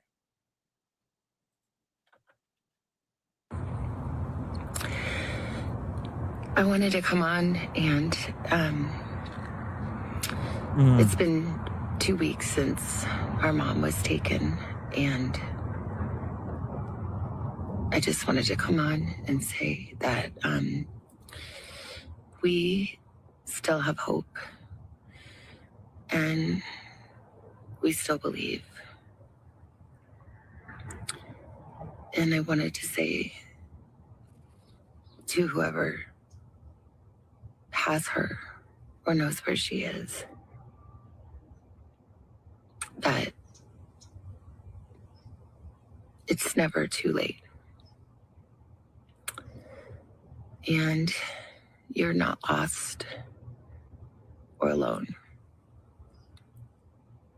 And it is never too late to do the right thing. And we are here. We believe. And we believe in the essential goodness of every human being. And it's never too late. That was Savannah Guthrie with a new video posted on social media tonight with another plea for whoever has her mother, Nancy Guthrie. Savannah saying it's never too late to do the right thing, as it's now been 2 weeks since Nancy Guthrie was last seen in Tucson, Arizona. The search continuing tonight as the FBI says it's also awaiting forensic results on a glove that was found near the home. That is the latest on the search for Nancy Guthrie. We wanted to bring you that update live. I mean, obviously, the news cycle is now responding or reacting to this whole thing. And of course, we're gonna see they're going in on this sheriff. They are going in on this sheriff. They are really going in on this dude. I mean, he didn't need to say what he said. You know what I'm saying? Like, he really didn't need to say it could be it could be hours, it could be years till we find her. Like, you don't say that stuff. You know, you stay hopeful, you stay positive, and you keep your head down and you get the work done. That's it. And you just try to find her as quickly as you can. You know, I know that mistakes are going to be made. Mistakes are going to be made, of course, right? But he's just been saying all kinds of wrong things all at the same time. It's been nuts. Joining us now for analysis, we have Batya Ungar-Sargon. Of course, you know she's the host of News Nation's Batya. Batya, great to see you. And before we launch into politics, before we talk about the SAVE Act, let's get your take on the breaking development off the top of our show here. We see Savannah Guthrie just posting a new video moments ago. She is appealing directly to the kidnappers tonight. I believe we have a soundbite of that. Let's take a listen. It's been 2 weeks since our mom was taken, and I just wanted to come on and say that we still have hope, and we still believe. And I wanted to say to whoever has her or knows where she is that it's never too late. And you're not lost or alone. And it is never too late to do the right thing. And we are here. It's never too late to do the right thing. What is your reaction tonight as we get these new words from her? You can just see the unbearable pain on her face and hear her trying to appeal to whoever has committed this horrendous, horrific crime on a human level. And I think that just speaks to who Savannah Guthrie is. It's so unbearable. And I think infuriating as well that the police have not made more headway on this. You like to think that, of course, you know, the police will be able to find someone if something like this happens. I remember after Charlie Kirk was assassinated, it took a couple days for them to find the killer, and just having this moment of horror, like, what if they never find this person? You know, that lack of accountability is, I think, as Americans, unbearable to us. And so watching this go on longer and longer and longer, it's just so hard. And my heart just goes out to her. You know, do you think this kind of appeal we're seeing tonight directly to the kidnappers, it's almost as if she's trying to appeal to their humanity, that you have done unspeakable evil, you have done wrong, but it is not too late to do the right thing in this case. Do you think that indicates that 2 weeks in, behind the scenes, this investigation is not going the way that one would hope? I think it does. It does seem like she's trying to take a different tack than in the other videos that I've seen, sort of change who she's addressing, change the tone. It feels a little bit like throwing spaghetti at the wall at this point. And again, it's there's something about the lack of progress in the investigation. I keep hearing on our channel that they don't think this person was some mastermind. And the fact that he managed to evade the police and law enforcement for so long, there's something about that that is truly enraging. Absolutely. Bati, I really appreciate you jumping. Yeah, I mean, I think it is another tactic for sure. You know, I definitely think that this is another tactic. You know, it's you know, obviously it's a way to try to level with the kidnapper, level with whoever has her, because somebody has her, or they at least know where she is. It's either one. Two different possibilities are happening right here, right? She could have been taken, or something bad happened and she lost her life and they put her somewhere. Those are the two things. She could be alive and well somewhere, being holed up in some place. And then there's another possibility that this person, whoever did this, knows exactly where she was buried, right? Or was discarded. That's possible too. So no matter what, you know, imagine for the rest of her day. I mean, that's the nightmare I worry for any person. It's the family never knowing what actually happened here, right? It's the family never knowing what happened to their mama, never knowing where she is. I mean, this makes me think about the Sebastian Rogers case, for example. You know, just to touch on that just for a hot minute. You got a family of people. You got family and people that are deeply connected to Sebastian Rogers that do not have any answers. They are completely in the dark. They don't know where that kid is. Nowhere. And it's been years. And no one knows where he is. Right? Imagine that, you know, like imagine that nightmare, never knowing where or what happened to them. So it's the same situation here, right? If she's never found, this will be the thing that haunts this. This is something that's going to haunt the Guthrie family for the rest of their days. So hopefully, you know, I'm hoping that I'm hoping people just start doing the right thing and they start figuring some things out, because things need to be figured out.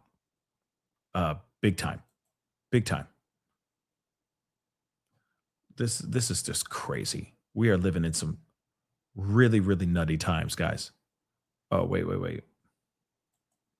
Ah, shoot. Let me see something here. Let's take a look We at this. begin tonight with new developments in the search for 84. Yeah, we already saw this. Let's take a look at this. This is a Fox News alert. The investigation into Nancy Guthrie. Holy crap. Is that? What's her face? I've been wondering where she went. What, Tam, whatever the hell is her name is. She was big like in Trump's first term. Ain't that her? What is her name? I forgot her name. Tommy Lahren? Is it like Tommy Lahren or something like that? Is that her? Wow, that's crazy. I thought she like, I don't know. You know, I don't know. But that's interesting. Didn't know she was on Fox. Okay. Guthrie's disappearance has now entered its third week, and the case may have caught another break. Hello, everyone. I am Tommy Lahren, along with Joey Jones, Kaylee McGee-White, and Kevin Cork. This is the second hour of the Big Weekend Show. So while authorities still have no suspects or persons of interest, the FBI tells Fox News that it has received preliminary forensic results in the case. Of note, one of the approximately 16 gloves recovered appears to match the gloves of the individual seen on the surveillance video at Guthrie's home the night she disappeared. The FBI says the glove contains a DNA profile, and they are awaiting quality control and confirmation before they put it in their national database. Back with us is News' Max Gordon live outside Nancy Guthrie's home in Tucson, Arizona. Max, what's the latest?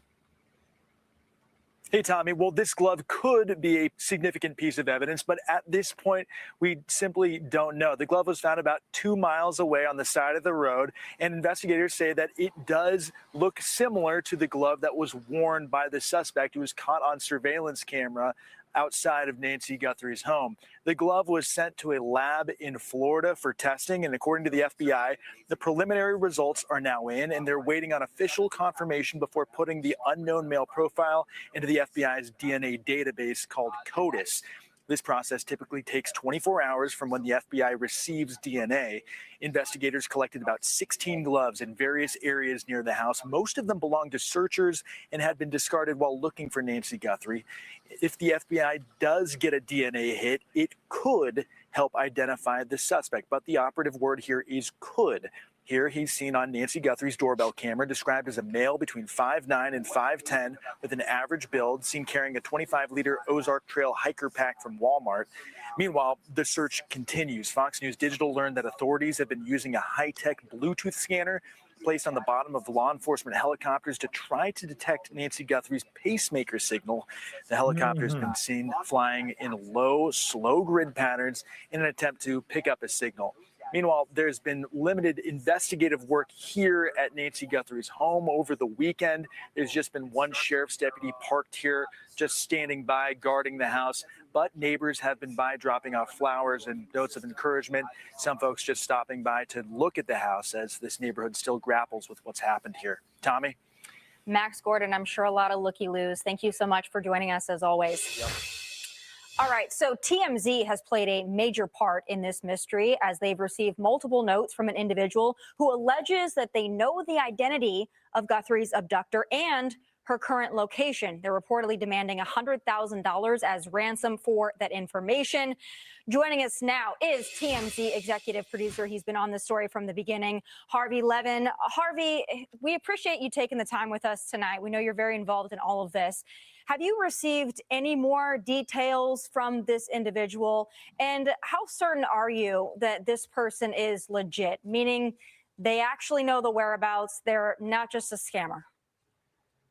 Well, I can't tell you for sure if it's legit or not because we don't know who it is. I will tell you that the FBI has been definitely interested in these emails, but they are especially interested in the first ransom note that we got and a couple of local stations in Tucson got. They have been in touch with us multiple times about that ransom note. I am puzzled because I know Savannah Guthrie had said that they were prepared to pay. We have been checking the account and the ransom is not in there. But I can tell you the FBI is keenly interested in the ransom note. They are also interested in this demand letter. Actually, we've received 3 of them now from the same individual. But again, nobody has put any money in that account. Like you said, they're asking for $100,000. So far, there's nothing in there.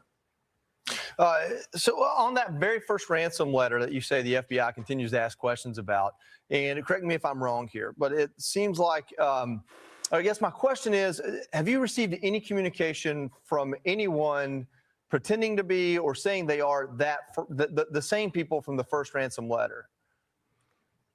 No, the only additional communication was sent to one of the local stations in Tucson. We did not receive that second one. They did, and it matches the first. Those are the only 2 communications, at least the only 2 that I know of. But the FBI, as of Friday, was very interested in the note we received. And I'm not going to get into detail, but there were significant contacts over it. Is it possible, or would you have any reason to believe that if you're not hearing back from them, those deadlines passed, but the FBI is still concerned about it? Do you think it's possible at all that the family or FBI are now in direct communication with them and they're not needing to go through the media? I don't think so, because as of Friday, the FBI was still trying to determine this person's identity. So if the FBI couldn't, then the family hasn't, because the FBI is clearly working with the Guthrie family. Harvey, yesterday you said that if you were the Guthrie family, you would not pay the ransom. Now, is that because you don't believe that these letters are legitimate? And if that's the case, what's the purpose here in continuing to publicize them? Yeah, I didn't say that. Somebody had asked me yesterday, why doesn't TMZ just pay the tipster who says for $100,000, I'll tell you who it is? And that would be really inappropriate for us to get involved that way. But I never said that anything about whether the Guthries should or shouldn't pay the money. I said I'm puzzled by it because they said they were ready to and they haven't. But this is clearly all part of law enforcement. I mean, this thing has been very well choreographed by the FBI. Harvey, Kevin Cork here. I've been following your career for a pretty long time. I've been in the business for a minute as well.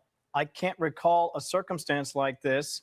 Have you ever seen anything play out in this way? And if you've seen anything remotely like it, what usually happens? Because I'm grasping for straws here, trying to figure out where this investigation will ultimately end up. Well, look, I mean, if this ransom note that we received is legitimate, and I think the FBI has reason to believe it may well be, this person has been incredibly successful at hiding his identity.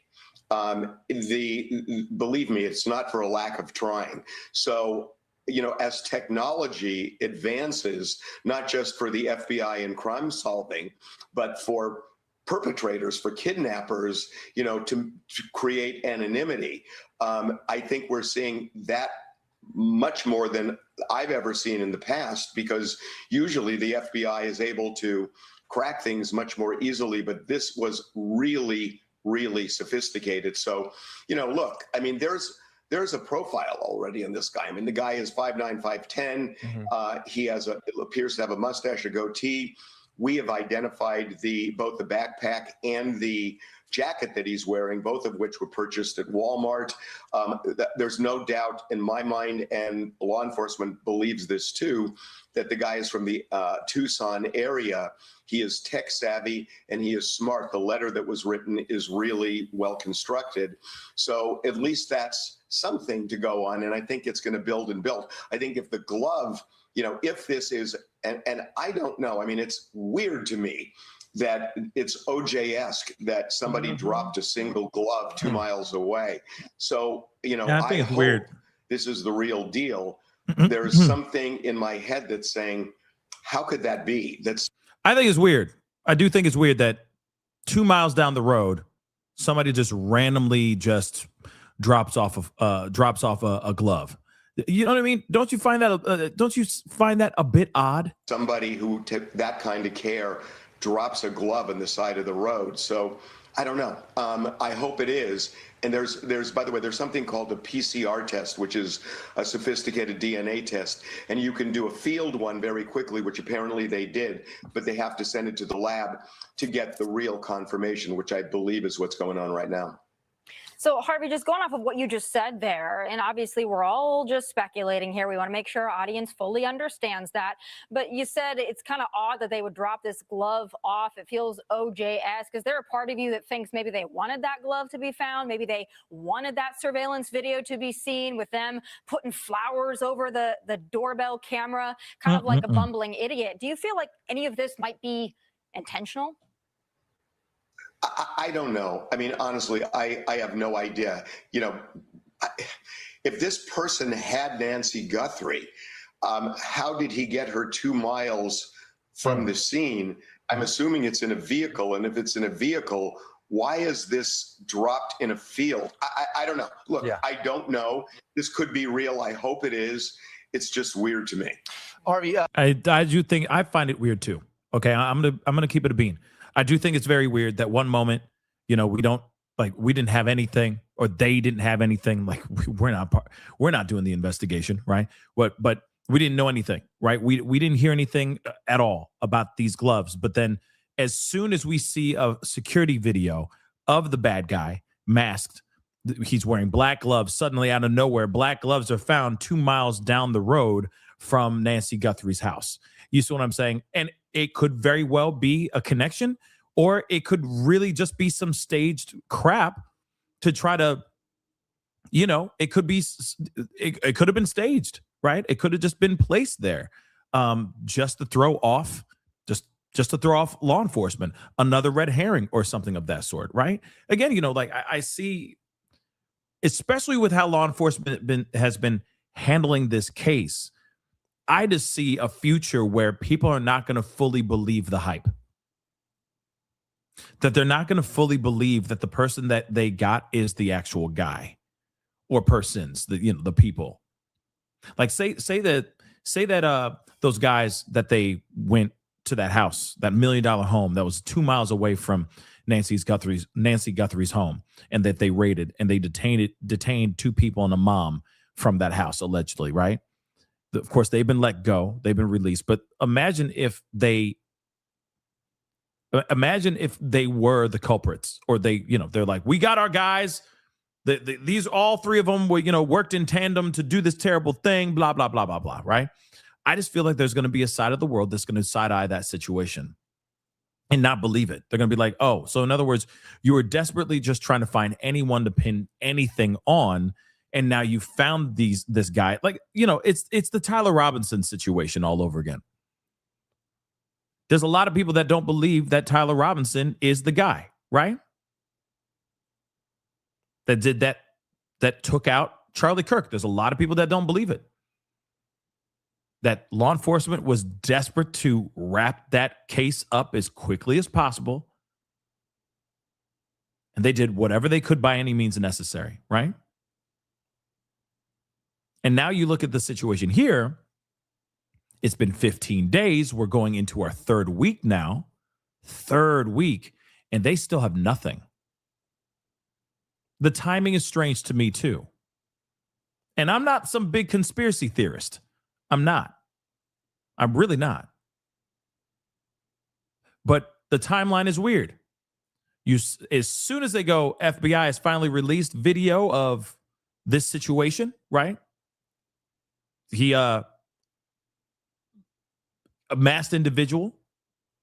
Then day or 2 later, they find this down the road. Seems a little bit weird, don't you think?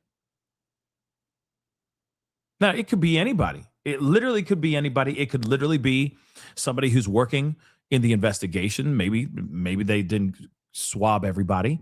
It could be just some jerk off trying to throw people off for the sake of throwing people off, just to add more drama to this situation, to stir the pot, a little ish disturber, right? Or it could very well be the guy, which it doesn't make any sense to me. Like, which is wild to me if you really think about it. And I already said it before, but it'd be weird if, like, they get her, right? They put her in the car, and as they're driving down the street 2 miles away, this dumbass is sitting there going, yeah, we got her. And he just rips off the glove and throws it out the window. Why would you do that? You got to be a special kind of dumb to do something like that. You know what I'm saying? That's like a special kind of dumb. That's the level of dumb of the likes I've never seen before. Right? We got her. Throw it out the window. 2 miles down the road. Here's the other thing too. It's been when they found this was, I think, day 12. I think it was day 12 when they found the glove, right? Amongst 16 other gloves up in this biznai, right? Why didn't they find that glove before? Weren't they out there searching areas? Weren't they combing everywhere trying to find Nancy? Any clues that can lead them to Nancy? So why suddenly day 12, they go, oh, Eureka, we found a glove on the ground. Huh, wow. That makes no sense. Does that make sense to you? Oh, man, oh, wow. Hey, take a look. There's a glove on the ground. Oh, wow. Could it be? Maybe. Seems weird. Seems a little weird. It's been a while now, so trying to recall the timeline of events sometimes is even difficult for us that cover it almost every day. My question for you is, from the very first ransom note, obviously you probably have contacts in federal law enforcement just because of the nature of what you all do. But have you had interactions with both the FBI and the local sheriff's office on behalf of investigating this? And if so, have you seen a difference in how it's been handled? We have had contact with both. We have had more detailed contact with the FBI because of these letters, and they have been multiple. We've talked to people in the sheriff's department a lot, but not as much in depth. And really, what we've got is much more interesting to the FBI because they have the ability to kind of hunt this down. I don't think the sheriff does. So we're dealing with both, but I think it's fair to say our contact with the FBI has been deeper. Sure. I appreciate that. Harvey Levin, thank you so much. Yeah, I don't know. I'm still side-eyeing the glove. Now, it could be something. It could be nothing. I mean, we'll see all about that as time continues to grow, to go on. We got some more stuff here, though. I just want to pull up some of these super chats here really quick. Let me just shave off a few of these things really quick. Evolved, thank you so much. Welcome to the family. Thank you so much. MG, thank you so much for the super sticker. Raven, thank you so much for being a member for the past 29 months. I really do appreciate it. I feel like I'm watching the how many plates can you spin at the same time. Yeah, I mean, I feel like that's where we're at. Definitely. That's definitely where we're at right now, for sure. Okay. Yeah. And I don't know if any of these plates are really up there spinning. You know what I mean? Like, I feel like a lot of them are crashed on the ground and we're still acting like, oh, we still spinning these plates. And it's like, no, the plates are broken on the ground. What you need is super glue. Okay. What you need is Gorilla Glue. Reed, thank you so much for the love. Love that they're using innovated signal sniffer Bluetooth tech to try and get a signal for Nancy's pacer. Absolutely awesome to hear that. Now, great that they're using it, but why are they doing it now? They should have been doing that 15 days ago, baby. That's what I say. Okay, why now? Took them a long time. Nana, thank you so much for the love. One if Mexico. One if Mexico meds are easy to get there. That's a good point. Maybe, but anything's possible, right? S. Lou, thank you so much for the super sticker. Mimi, thank you so much for the super sticker as well. I appreciate it. Eroy, thank you. That's TMZ clickbaiting. He said days, weeks, even years. Yes, he did. And then eventually but it's still, no matter what the fact that he said, it could be hours, it could be days, it could be weeks, it could be years. Like, you just don't say that, especially when the public is wanting to hear positive things and hear results, right? It's always not that great. Exodus, thank you so much for the super sticker. Haley, I appreciate it. Thank you so much. I was watching JLR Investigates, and APS left a card in Annie's house door days before Nancy was abducted.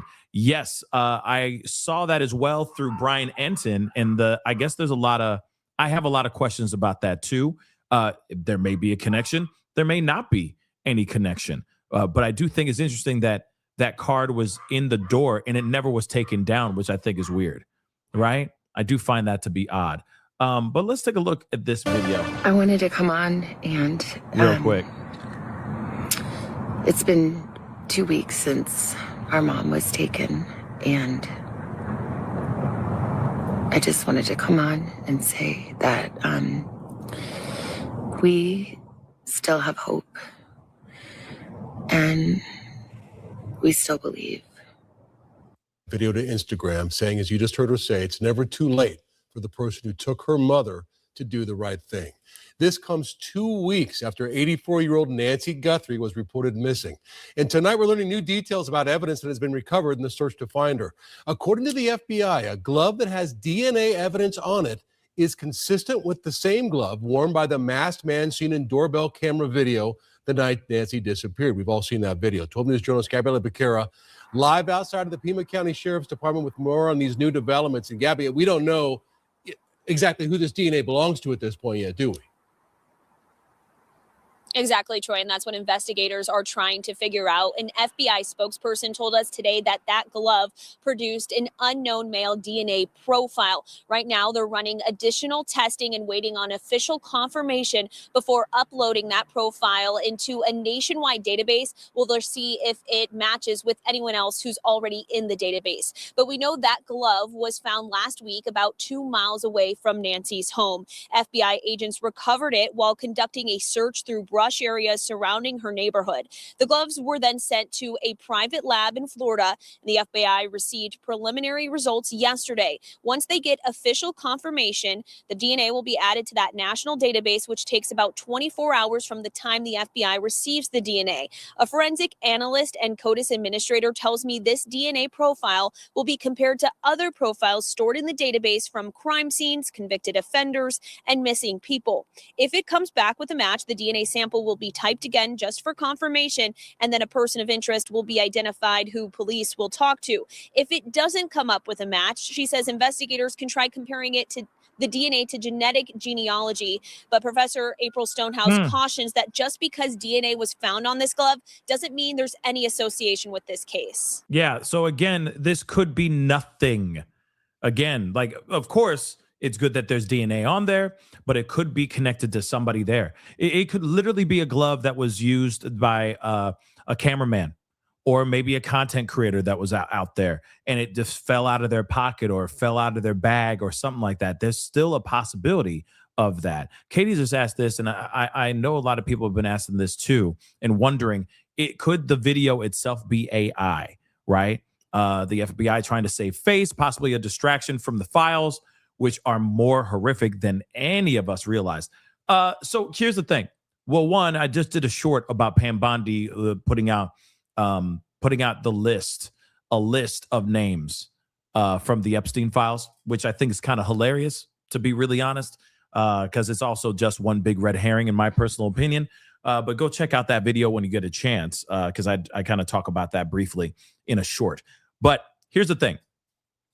I don't think the FBI would go out of their way to do something like this I just don't see them doing that. I truly think that this video, what they received, what they got is real.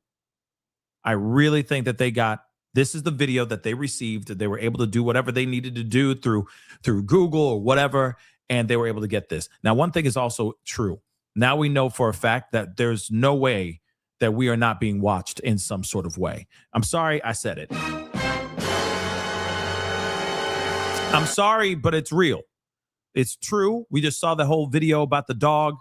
You know, like they're saying that now you can basically put in like your dog's, like if you're looking for your dog, and it can go out there.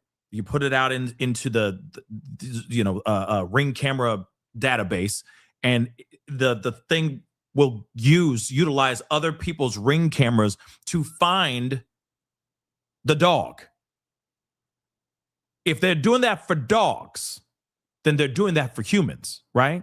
And the fact that they said there's no way that they would be able to receive any video because the videos weren't, there wasn't a paid subscription or anything like that, so they weren't able to save the video, but they were still able to save a video. They were able to obtain a video right here.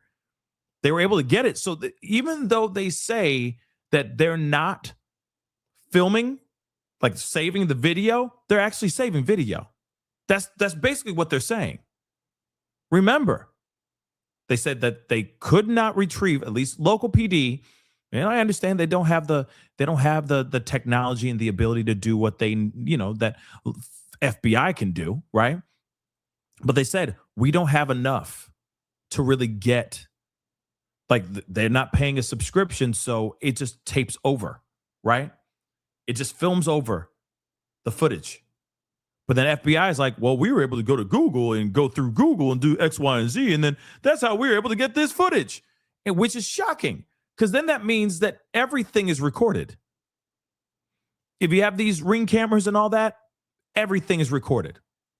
And if you are literally looking for something, you will find something. And that's exactly what they did.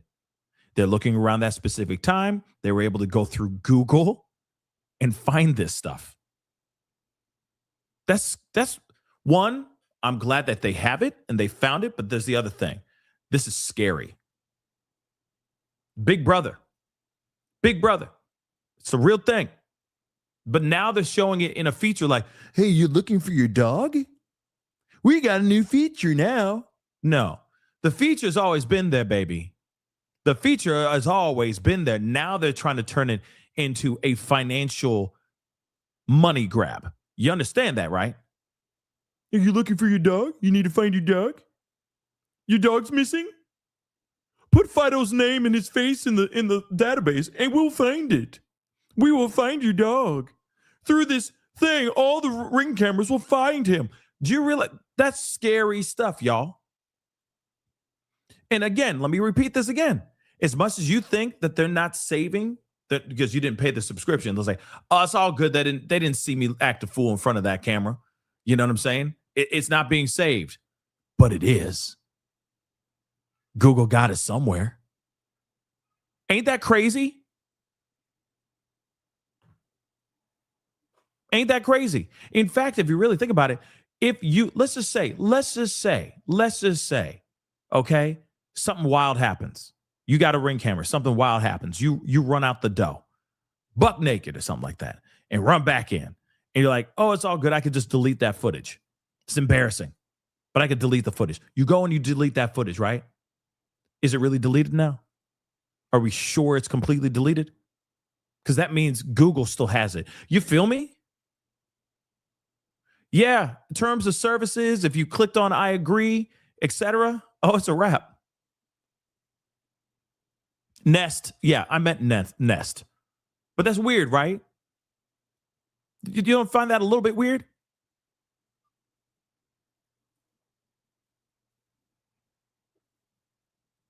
As much as you think that they're not watching, they watching. Wild. Because this was not recorded. This was not saved, but they were still able to get it. If this was not saved, how were they able to get it?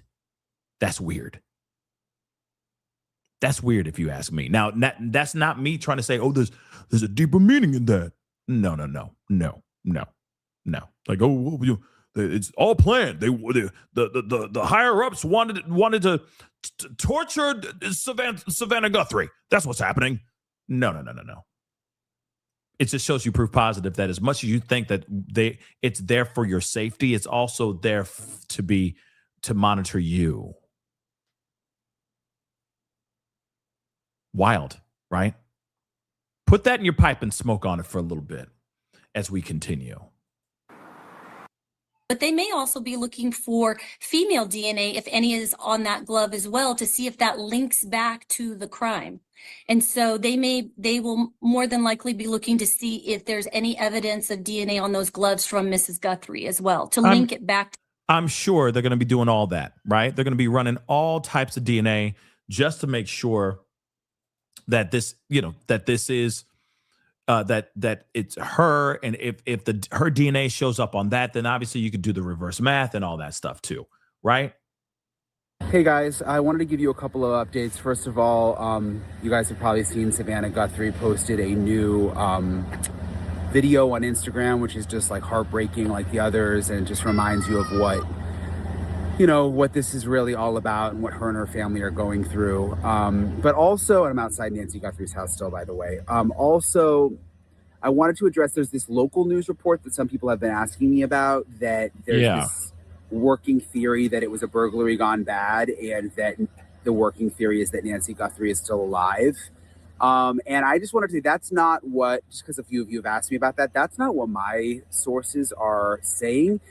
They're not saying that's not one of the possibilities, but I have not heard that there is a specific working theory about what went down. I just don't think they know at this point. I think that's the problem. I think there's going to be a lot of people that just don't have the answers yet. Yes, there's going to be a lot of theories floating around like crazy, and we just kind of have to take it with a grain of salt. And this is the one thing that's frustrating about just the news in general, media in general. Everybody's so, especially when it's a hot topic like this, a hot case like this, everybody wants to be the first to break the news. Everybody wants to be the first, right? And that can get messy because sometimes when you're breaking news that isn't 110% properly vetted, it can get very, very messy out here. And then you got people going, but wait a second. Wait. Just yesterday, you said something else. Now you're saying that that's not true anymore. And then everything, all the wires get crossed, things get confusing, and then everyone forgets exactly why they're even watching or keeping an eye on this case in the first place. You know what I mean? And that's what's so frustrating about it, right? A lot of this is happening like that. We're hearing, but then at the same time, we're seeing police, go haywire as well in real time. They'll raid some innocent dude's home who has nothing to do with it because they just used AI or whatever programs that they use to do reverse math and say, Carlos is the guy. You see what I'm saying? And then later on, it's like, wait a second, wait, does he have anything to do with this or not? Then it's the other thing. The three guys that were basically detained, a Range Rover that was taken in to be processed, okay, in possible connection to the Nancy Guthrie case. It's like, wait a second.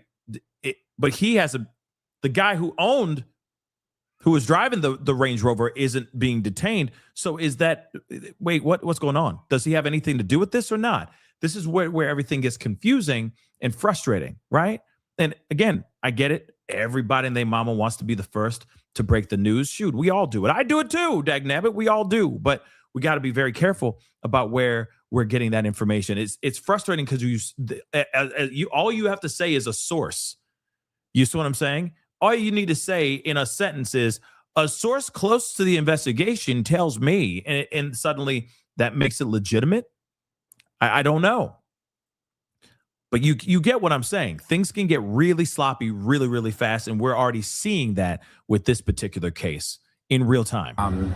So, of course, the hope is that Nancy Guthrie is alive, and I think a lot of people have faith that that could be the case and could be a possibility, and it would be an amazing ending to this nightmare. But I don't believe that based on the sources that I have, that there is one working theory here of what happened. I hope that makes sense, just because some of you saw there was a local report that was put out, and I just wanted to kind of say what I'm hearing about that. I think, like I said, I think it can be very, very reckless when people are out here, especially you got reporters that are saying this information.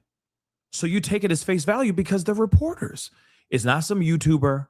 It's not just some random person with a microphone that happens to speak well or something like that. You know what I mean? Dashingly handsome, looks amazing in blue. You know what I'm saying? Okay. I'm kidding. But still, you want to make sure that wherever you're getting that information is 100%. And what's sad about it is, as soon as that reporter put out that information, you had the sheriff come back and clap back so hard and so fast. Then it's like, well, dang, okay, she just put that information. Oof, that's not good. It's not a great look. It's frustrating, guys. This whole thing is frustrating. Let me grab some of these super chats here. Messy, yes, thank you so much for the super chat. We're living in Orwell's 1984. Absolutely. See, that's what I mean. It's like, you're looking for your dog? Why do they put, they literally just said the quiet part out loud, but they try to sugarcoat it. You see what I'm saying? They're trying to sugarcoat, like, we're watching you, but they try to make it all cute. If you're looking for your dog, just use our profile, and we will use all of our cameras to find your dog. That's not good. You know what I'm saying? That's not good. You understand? They're watching us, and that's crazy. Scary. And then when you think you're not recording anything, they're still recording. That is insane too. We just seen it. Proof positive. Nancy Guthrie's case right here, 2026. Carl, thank you so much from Australia. Erno, thank you so much for the love. Perhaps a person or persons who did this crime are interacting with YouTubers covering this just to feed their sicko minds. It's possible. It's possible. It's possible. Or they're just watching the whole thing, through the internets watching, JLR's feed, or, Dolly's feed, or Fox's feed. You know what I mean? Just watching them all and just seeing what's going on. Ooh, they're raiding whose house? Oh, snap. And they're looking out the window going, they ain't out here, So, yeah, hopefully we'll find out what's going on. Nosy Neighbor, thank you so much for the super sticker. I really do appreciate it. Sherry, thank you so much for the love. Sherry, baby, thank you so much. The video pictures show the unidentified person in one picture without the weapon or the backpack. That's true. No eyes also. Check all of them again. Yes, check out all of them again. Yes, absolutely. That's the thing. I'm curious. I'm going, wait, did he go up first without the backpack and without his pistol and then leave, come back with the backpack and the pistol to rob the house? Or is that after his interaction with Nancy and then he went up and finally took the camera off the door? The doorbell camera off the door. That's the thing I'm still kind of trying to understand too, which is really frustrating, right? That's very, very frustrating, but we'll see. Parky Posey, thank you so much for the love. This is the first case I think media's internet interference is effing up the case. Oh, damn. Too much info and eyes on this in real time. You know what? I'm gonna say something.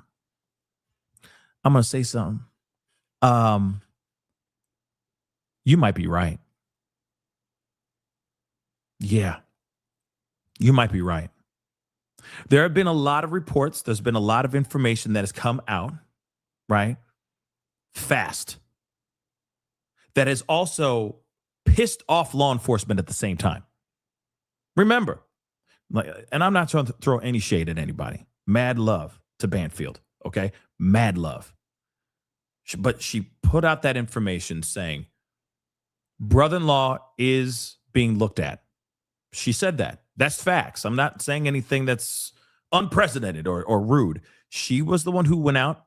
Everyone went crazy. That video went viral. Everybody was watching that. Oh my gosh. Clutch my pearls. The brother-in-law, the Bill, the BIL. Oh my word. Everybody said that. The whole internet exploded off of that because she had a source tell her that the police were looking at him as the primary suspect or person of interest in this case. What happened after that? Mr. Nanos went Thanos. He snapped his fingers and he said, everything I just told you guys, I may have said it, I may not have. I don't know where you got this information. We're not telling you guys anything anymore. And that's literally what happened. He walked everything back and decided to gaslight everybody because he was also going out here on the internet too, doing all these interviews and basically saying things, talking crazy, talking wild, using turn of phrases, and people were reacting. And he's like, damn, oh snap, what I'm saying is wrong. So it's a combo. But then you got other people who are trying to be the first with the info. It's being believed it's being looked at as a burglary gone wrong. That's what it is, guys. Breaking news, right? And then what happens? He comes back out and he goes, we never said anything like that. So that's wrong. Y'all wrong with that one. But we've seen this countless times in other cases before where podcasters or reporters, blah, blah, blah, have been, getting information before that's supposed to be on the hush maybe, or hasn't been released by police yet. And then that pisses off the police because they're like, damn, we were going to expose that information first at a press conference, not have it leaked by some reporter or a podcaster or whatever. You see what I'm saying? And that's the reason why we see countless times where there's such pushback with law enforcement and internet. Oh, your sofa detectives or armchair detectives, you guys need to back off. That kind of thing. We see that all the time. Remember what happened to Emmanuel Haro? That whole case? People were going crazy over that case. That was a wild case. And people were trying to break the news. And what happened? There was pushback on that too. And that happened even with Brian Enton. Source close to the case, he said that there was somebody posing as an inmate and that Jake, the fake, was basically confessing to a plant. Literally somebody faking, acting like he's an inmate and being there to hear this guy confess all of his wrongdoings, right? Remember that? And then they're like, oh, well, the media and you armchair detectives, you guys need to back off, right? That's exactly what happened. So we're seeing that again right now.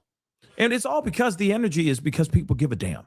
People want this woman to be found. And by the way, kidnapping is not like, as far as a kidnapping / ransom situation of a high profile individual, it's not something that you see every day. This is very unprecedented, right? So we'll see how this whole thing goes down. With James, thank you so much for the love. I appreciate it. Think about that being your kids instead of your dog. They could just put in yep. Like I said, they could just put that in there, right? It's anybody and everybody with the Nest cameras or the Ring cameras or whatever the hell that company is. That is some scary and wild stuff. That's crazy and wild stuff. Parky, thank you so much for the love. Media putting out that they're looking for her pacemaker was so bad to catch, dude. Was so bad to catch, dude. Well, the fact that they're out there looking for a pacemaker is, not great, right? Not you. I meant people on the ground. Okay, thank you, Parky. Like I said, the fact that they're using that and they're combing the area says a lot. Could she be buried out in the desert somewhere? I mean, she could. She could. Co, thank you so much for the love and being a member for the past 2 months. I appreciate it. Something's off, Pascal. Something is fishy. Something is most definitely fishy. I agree 110%. Something strange is going on. It just doesn't feel right at all. Eroy, thanks so much for the love. I appreciate it. Did anyone else find it weird that sources are telling News Nation that Savannah is not likely to return to the Today Show? Crazy that someone close enough to be a source is talking about her return to work. Yeah, I think that's absolutely insane too. I've heard, I haven't looked into that piece because in my mind, I'm like, well, does that matter right now? Like, I wouldn't be surprised if she's contemplating not returning to the Today Show. What happened here is devastating. I don't know if I would want to come back to the job like that if my mama or, someone I love was just taken in this fashion. I don't know if I'd be okay with going back. I'd have such PTSD, and such anxiety. So I don't know. But at the same time, for me, I'm like, them talking about that is just them trying to fill their news cycle with something to talk about. In my mind, I'm like, come on, man. Like, let's focus on the Nancy stuff and we'll find out whether she's going to stick around or not when Nancy's found. You know what I mean? Like, I think that's just, it's not that important right now. But then at the same time, I wouldn't be surprised if she backed off. I would not. Nana, thank you so much. APS also investigates financial elder abuse. Yes. There's also that, but it could mean something else with that, why that business card was put on that door. It could mean that. It could literally mean that, or it could literally be something else. Could just be door to door, somebody going door to door. That's possible too. Kick your ass. Thank you so much for the love. Too many footprints around that area around the glove. Yep, that's true. It could be nothing. It could be something. You never know. Renee, thank you so much for the love. A dumb arse who hasn't been caught just saying, yep, big time. Yes, Glovegate, indeed. There's a lot of, there's too many gloves in my personal opinion. But yeah, like let him process it and see what's going on, right? Sky, thank you so much for becoming a member. Welcome to the family. And just like Sky, please consider becoming a member. That'd be great. Support the channel if you can. Craig from Craigslist, what's up? Watch. There will be copycat kidnappings across the country now that people believe law enforcement can't find one person. Stay safe, everyone, or stay safe, people. I agree. I do think that there could be this in the future, but I don't think, see, like the kidnappings happen every day. So I don't think that is, I don't think there's going to be a sudden uptick in kidnappings. I just think that it's going to be the same. People are getting taken all the time. But like I said, this one's so strange because she was taken just in pitch black. She was taken in darkness, right?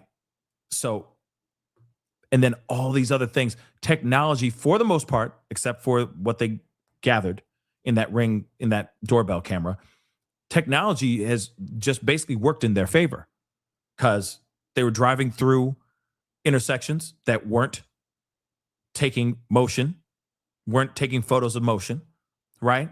All those things that you'd think be able to catch somebody, they didn't catch anybody. So if there is a vehicle of interest, that's news to us. Allegedly there is one, but they haven't shared it with the public at all, which is something that they should have done a long time ago, right? No Joy here. Thank you so much for the love. The share screwed up in the beginning. Yep. He screwed it all up since the beginning. Sad. Eroy, thank you so much for the 2 super chats here. So I'm going to go back to back here. If I ever go missing, call YouTube live chat true crimers. Starting to think y'all have a better chance. No kidding. No kidding. No kidding. I'm just saying. Again, now that we are re-listening, it does sound really similar to We Got Your Message video. I'm almost wondering if there was another FBI script. Or if this was another FBI script. You know what? I don't know. I don't think it was. I think she was just shooting from the hip on that video because it doesn't sound like she was with anybody. It didn't look like somebody was. It was just her holding the camera, holding the phone, just doing her piece. So I think she just went solo dolo on that one and just basically said, you know what? I need to see if I can just level with this person, right? Maybe I can just level with this person and maybe I can level with one of them. If there's more than just one, maybe one of them is freaking out and they're a little bit nicer of a human being than the other person, right? And maybe that person his conscience will come into play and he'll be like, you know what? Matter of fact, let's take her home right now. Let's put her on the side of the road. Let's just do it right now. Let's just go, right? And I think that's what she was doing. It was like a last-ditch effort to try to see if she can make a miracle happen, right? General Genobi, what's up? Thank you so much for the love. Dad's gone live. Dad's going to live on this role. What? Dad's going live. What? Live on what? On the roll. Dad's gone live on this. What? Why am I reading this weird? Dad's Gone Live is on the road. Oh, on the road, I guess, to an FBI scene. Is that what you're saying? Dad's Gone Live. I don't know who that is. But I will see what is that in connection to this whole thing. Interesting. I can't. Yeah, punctuation helps big time. No disrespect, guys. Such a good dude. Grateful. Thank you so much. I appreciate that. Thank you. Thank you. Keep it cute, boo. What's up? Whoever took her knew they weren't paying the subscription for video. Maybe. Or they could have turned it off. You know what I mean? Or they could have turned it off. Right? That's possible, right? But let me see what this Dad's Gone Live thing is. I've never heard of it. No disrespect. I don't think I know about this channel. Okay, so he's just outside the house. He's just outside the house. It looks like. I'll just show that to you guys real quick. Just in the chat. What's up, brother?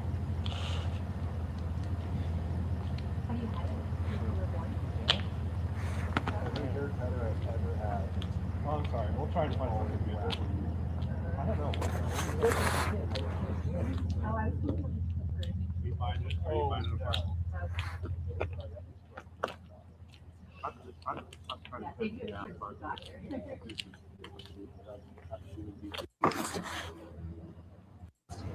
Once they get the results, that's when we can start doing Yeah, and then, you know, like I said, like Brian Enton's out there, you know, doing his thing.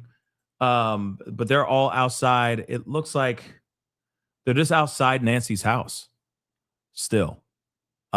Which not surprised. And again, there's going to be plenty of YouTubers that are going to be showing up. You know, I'm not surprised if other ones have been showing up. Brian Enton did interview some other people. Let's take a look at this. It's on News Nation. To News Nation's Brian Enton, who is outside of the Guthrie home in Tucson. Brian, this new video from Savannah tonight. And meanwhile, what have you seen from authorities today? Yeah, the Savannah video, which was just posted a little while ago, is just heartbreaking and reminds you, you know, you get so focused on the investigation, but you're reminded of just what this family is going through right now. Not only Savannah, but her siblings, Cameron and Annie. In terms of the investigation, there's been a lot of action over the last couple of days. The latest, Natasha, is the FBI confirming that a glove found about 2 miles from where I'm standing at Nancy Guthrie's house contained DNA that is now being tested. And they're going to put it into the CODIS federal database and try to see if it links back with anyone who could be a potential suspect in the case. That comes on top of us learning that there was DNA found inside Nancy Guthrie's home, DNA that doesn't connect back to Nancy Guthrie or to anyone in her inner circle. So that is another big development. And it seems that all of these DNA elements are starting to come together in a way that we may see some real movement in the case. I spoke with a sergeant with the Pima County Sheriff's Office, who is also the union president, about what he thinks about these latest developments. Listen to this. Apparently, there's a lot of gloves that have been found. Yeah. What do you make of that? I mean, I guess these gloves are used for all sorts of purposes, it seems. It is pretty common. It could be from investigators. It could also be, I mean, we have a large amount of homeless that live and camp in the area. We also have, we've experienced a lot of nighttime car break-ins in this area as well.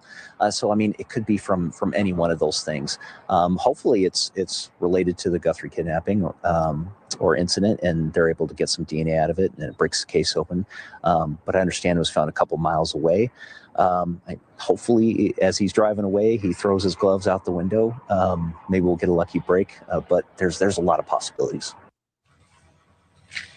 So hopefully we will find out more soon in terms of this DNA testing that's happening behind the scenes. We may also soon find out more about the SWAT raid that happened on Friday night. There were no arrests, but I'm told it is still very much an ongoing investigation. Remember, there was a federal search warrant, so they're still going through items that they recovered, including electronics, and we may find out more on that front soon also. Yeah, Natasha? appreciate that. And Brian, so many are closely watching the glove that you mentioned, watching what we may find here. What would you say to those at home who are frustrated at the pace of this investigation, some of the communication that has been going back and forth, and the fact that we are more than 2 weeks out now? Yeah, I mean, it's been 2 weeks, which is not a good thing with these kinds of cases. Obviously, they always say the first 48 hours are the most critical, and that's true. The farther you get out from those first 48 hours, the harder it is to solve a case. So it is frustrating for people who live in the neighborhood. It's obviously frustrating for Savannah Guthrie and her family, but I would say that they are making significant progress. And I think it started with the photos that were released from Nancy's doorbell camera, which was, you know, pretty incredible that the FBI was able to obtain those, even though Nancy didn't have a subscription. And now that we're learning more about DNA that's been recovered, and there have been these SWAT raids. So there's a lot happening behind the scenes, Natasha. And the hope is maybe in the coming days, they'll really, really start to make a break in the case. That is that. I mean, obviously, I think the footage from the Ring camera is a big deal, or the doorbell camera is a really big deal. Will it get us closer to finding out who this person is? We don't know. Is the DNA from the glove, if they put it into CODIS, will that actually get us closer to finding this monster or these monsters that actually took Nancy? Will this get us closer to getting Nancy home safe and alive? I don't know. All that is still wide open. Everything is still like there's only been one major piece of information that's been out here so far, and that is the footage from that doorbell camera. That's it. Everything else is we're still waiting. That glove could be something. That glove could be nothing, all at the same time, right? So I guess we're going to see what happens in due time, right? Carl thinks, again, Dad's gone live as a YouTuber from Bakersfield, California, just to show how far they come to get on the wagon. There's a lot of people that are out there. Yeah. Popcorn Planet's out there. JLR's out there, Dolly Vision. There's a lot of people that are out there. I guess Dad's gone live. I've never, no disrespect, I've just never heard of the content creator before, but they're, or maybe I have, I just don't remember. But like I said, there's a lot of people that are showing up and literally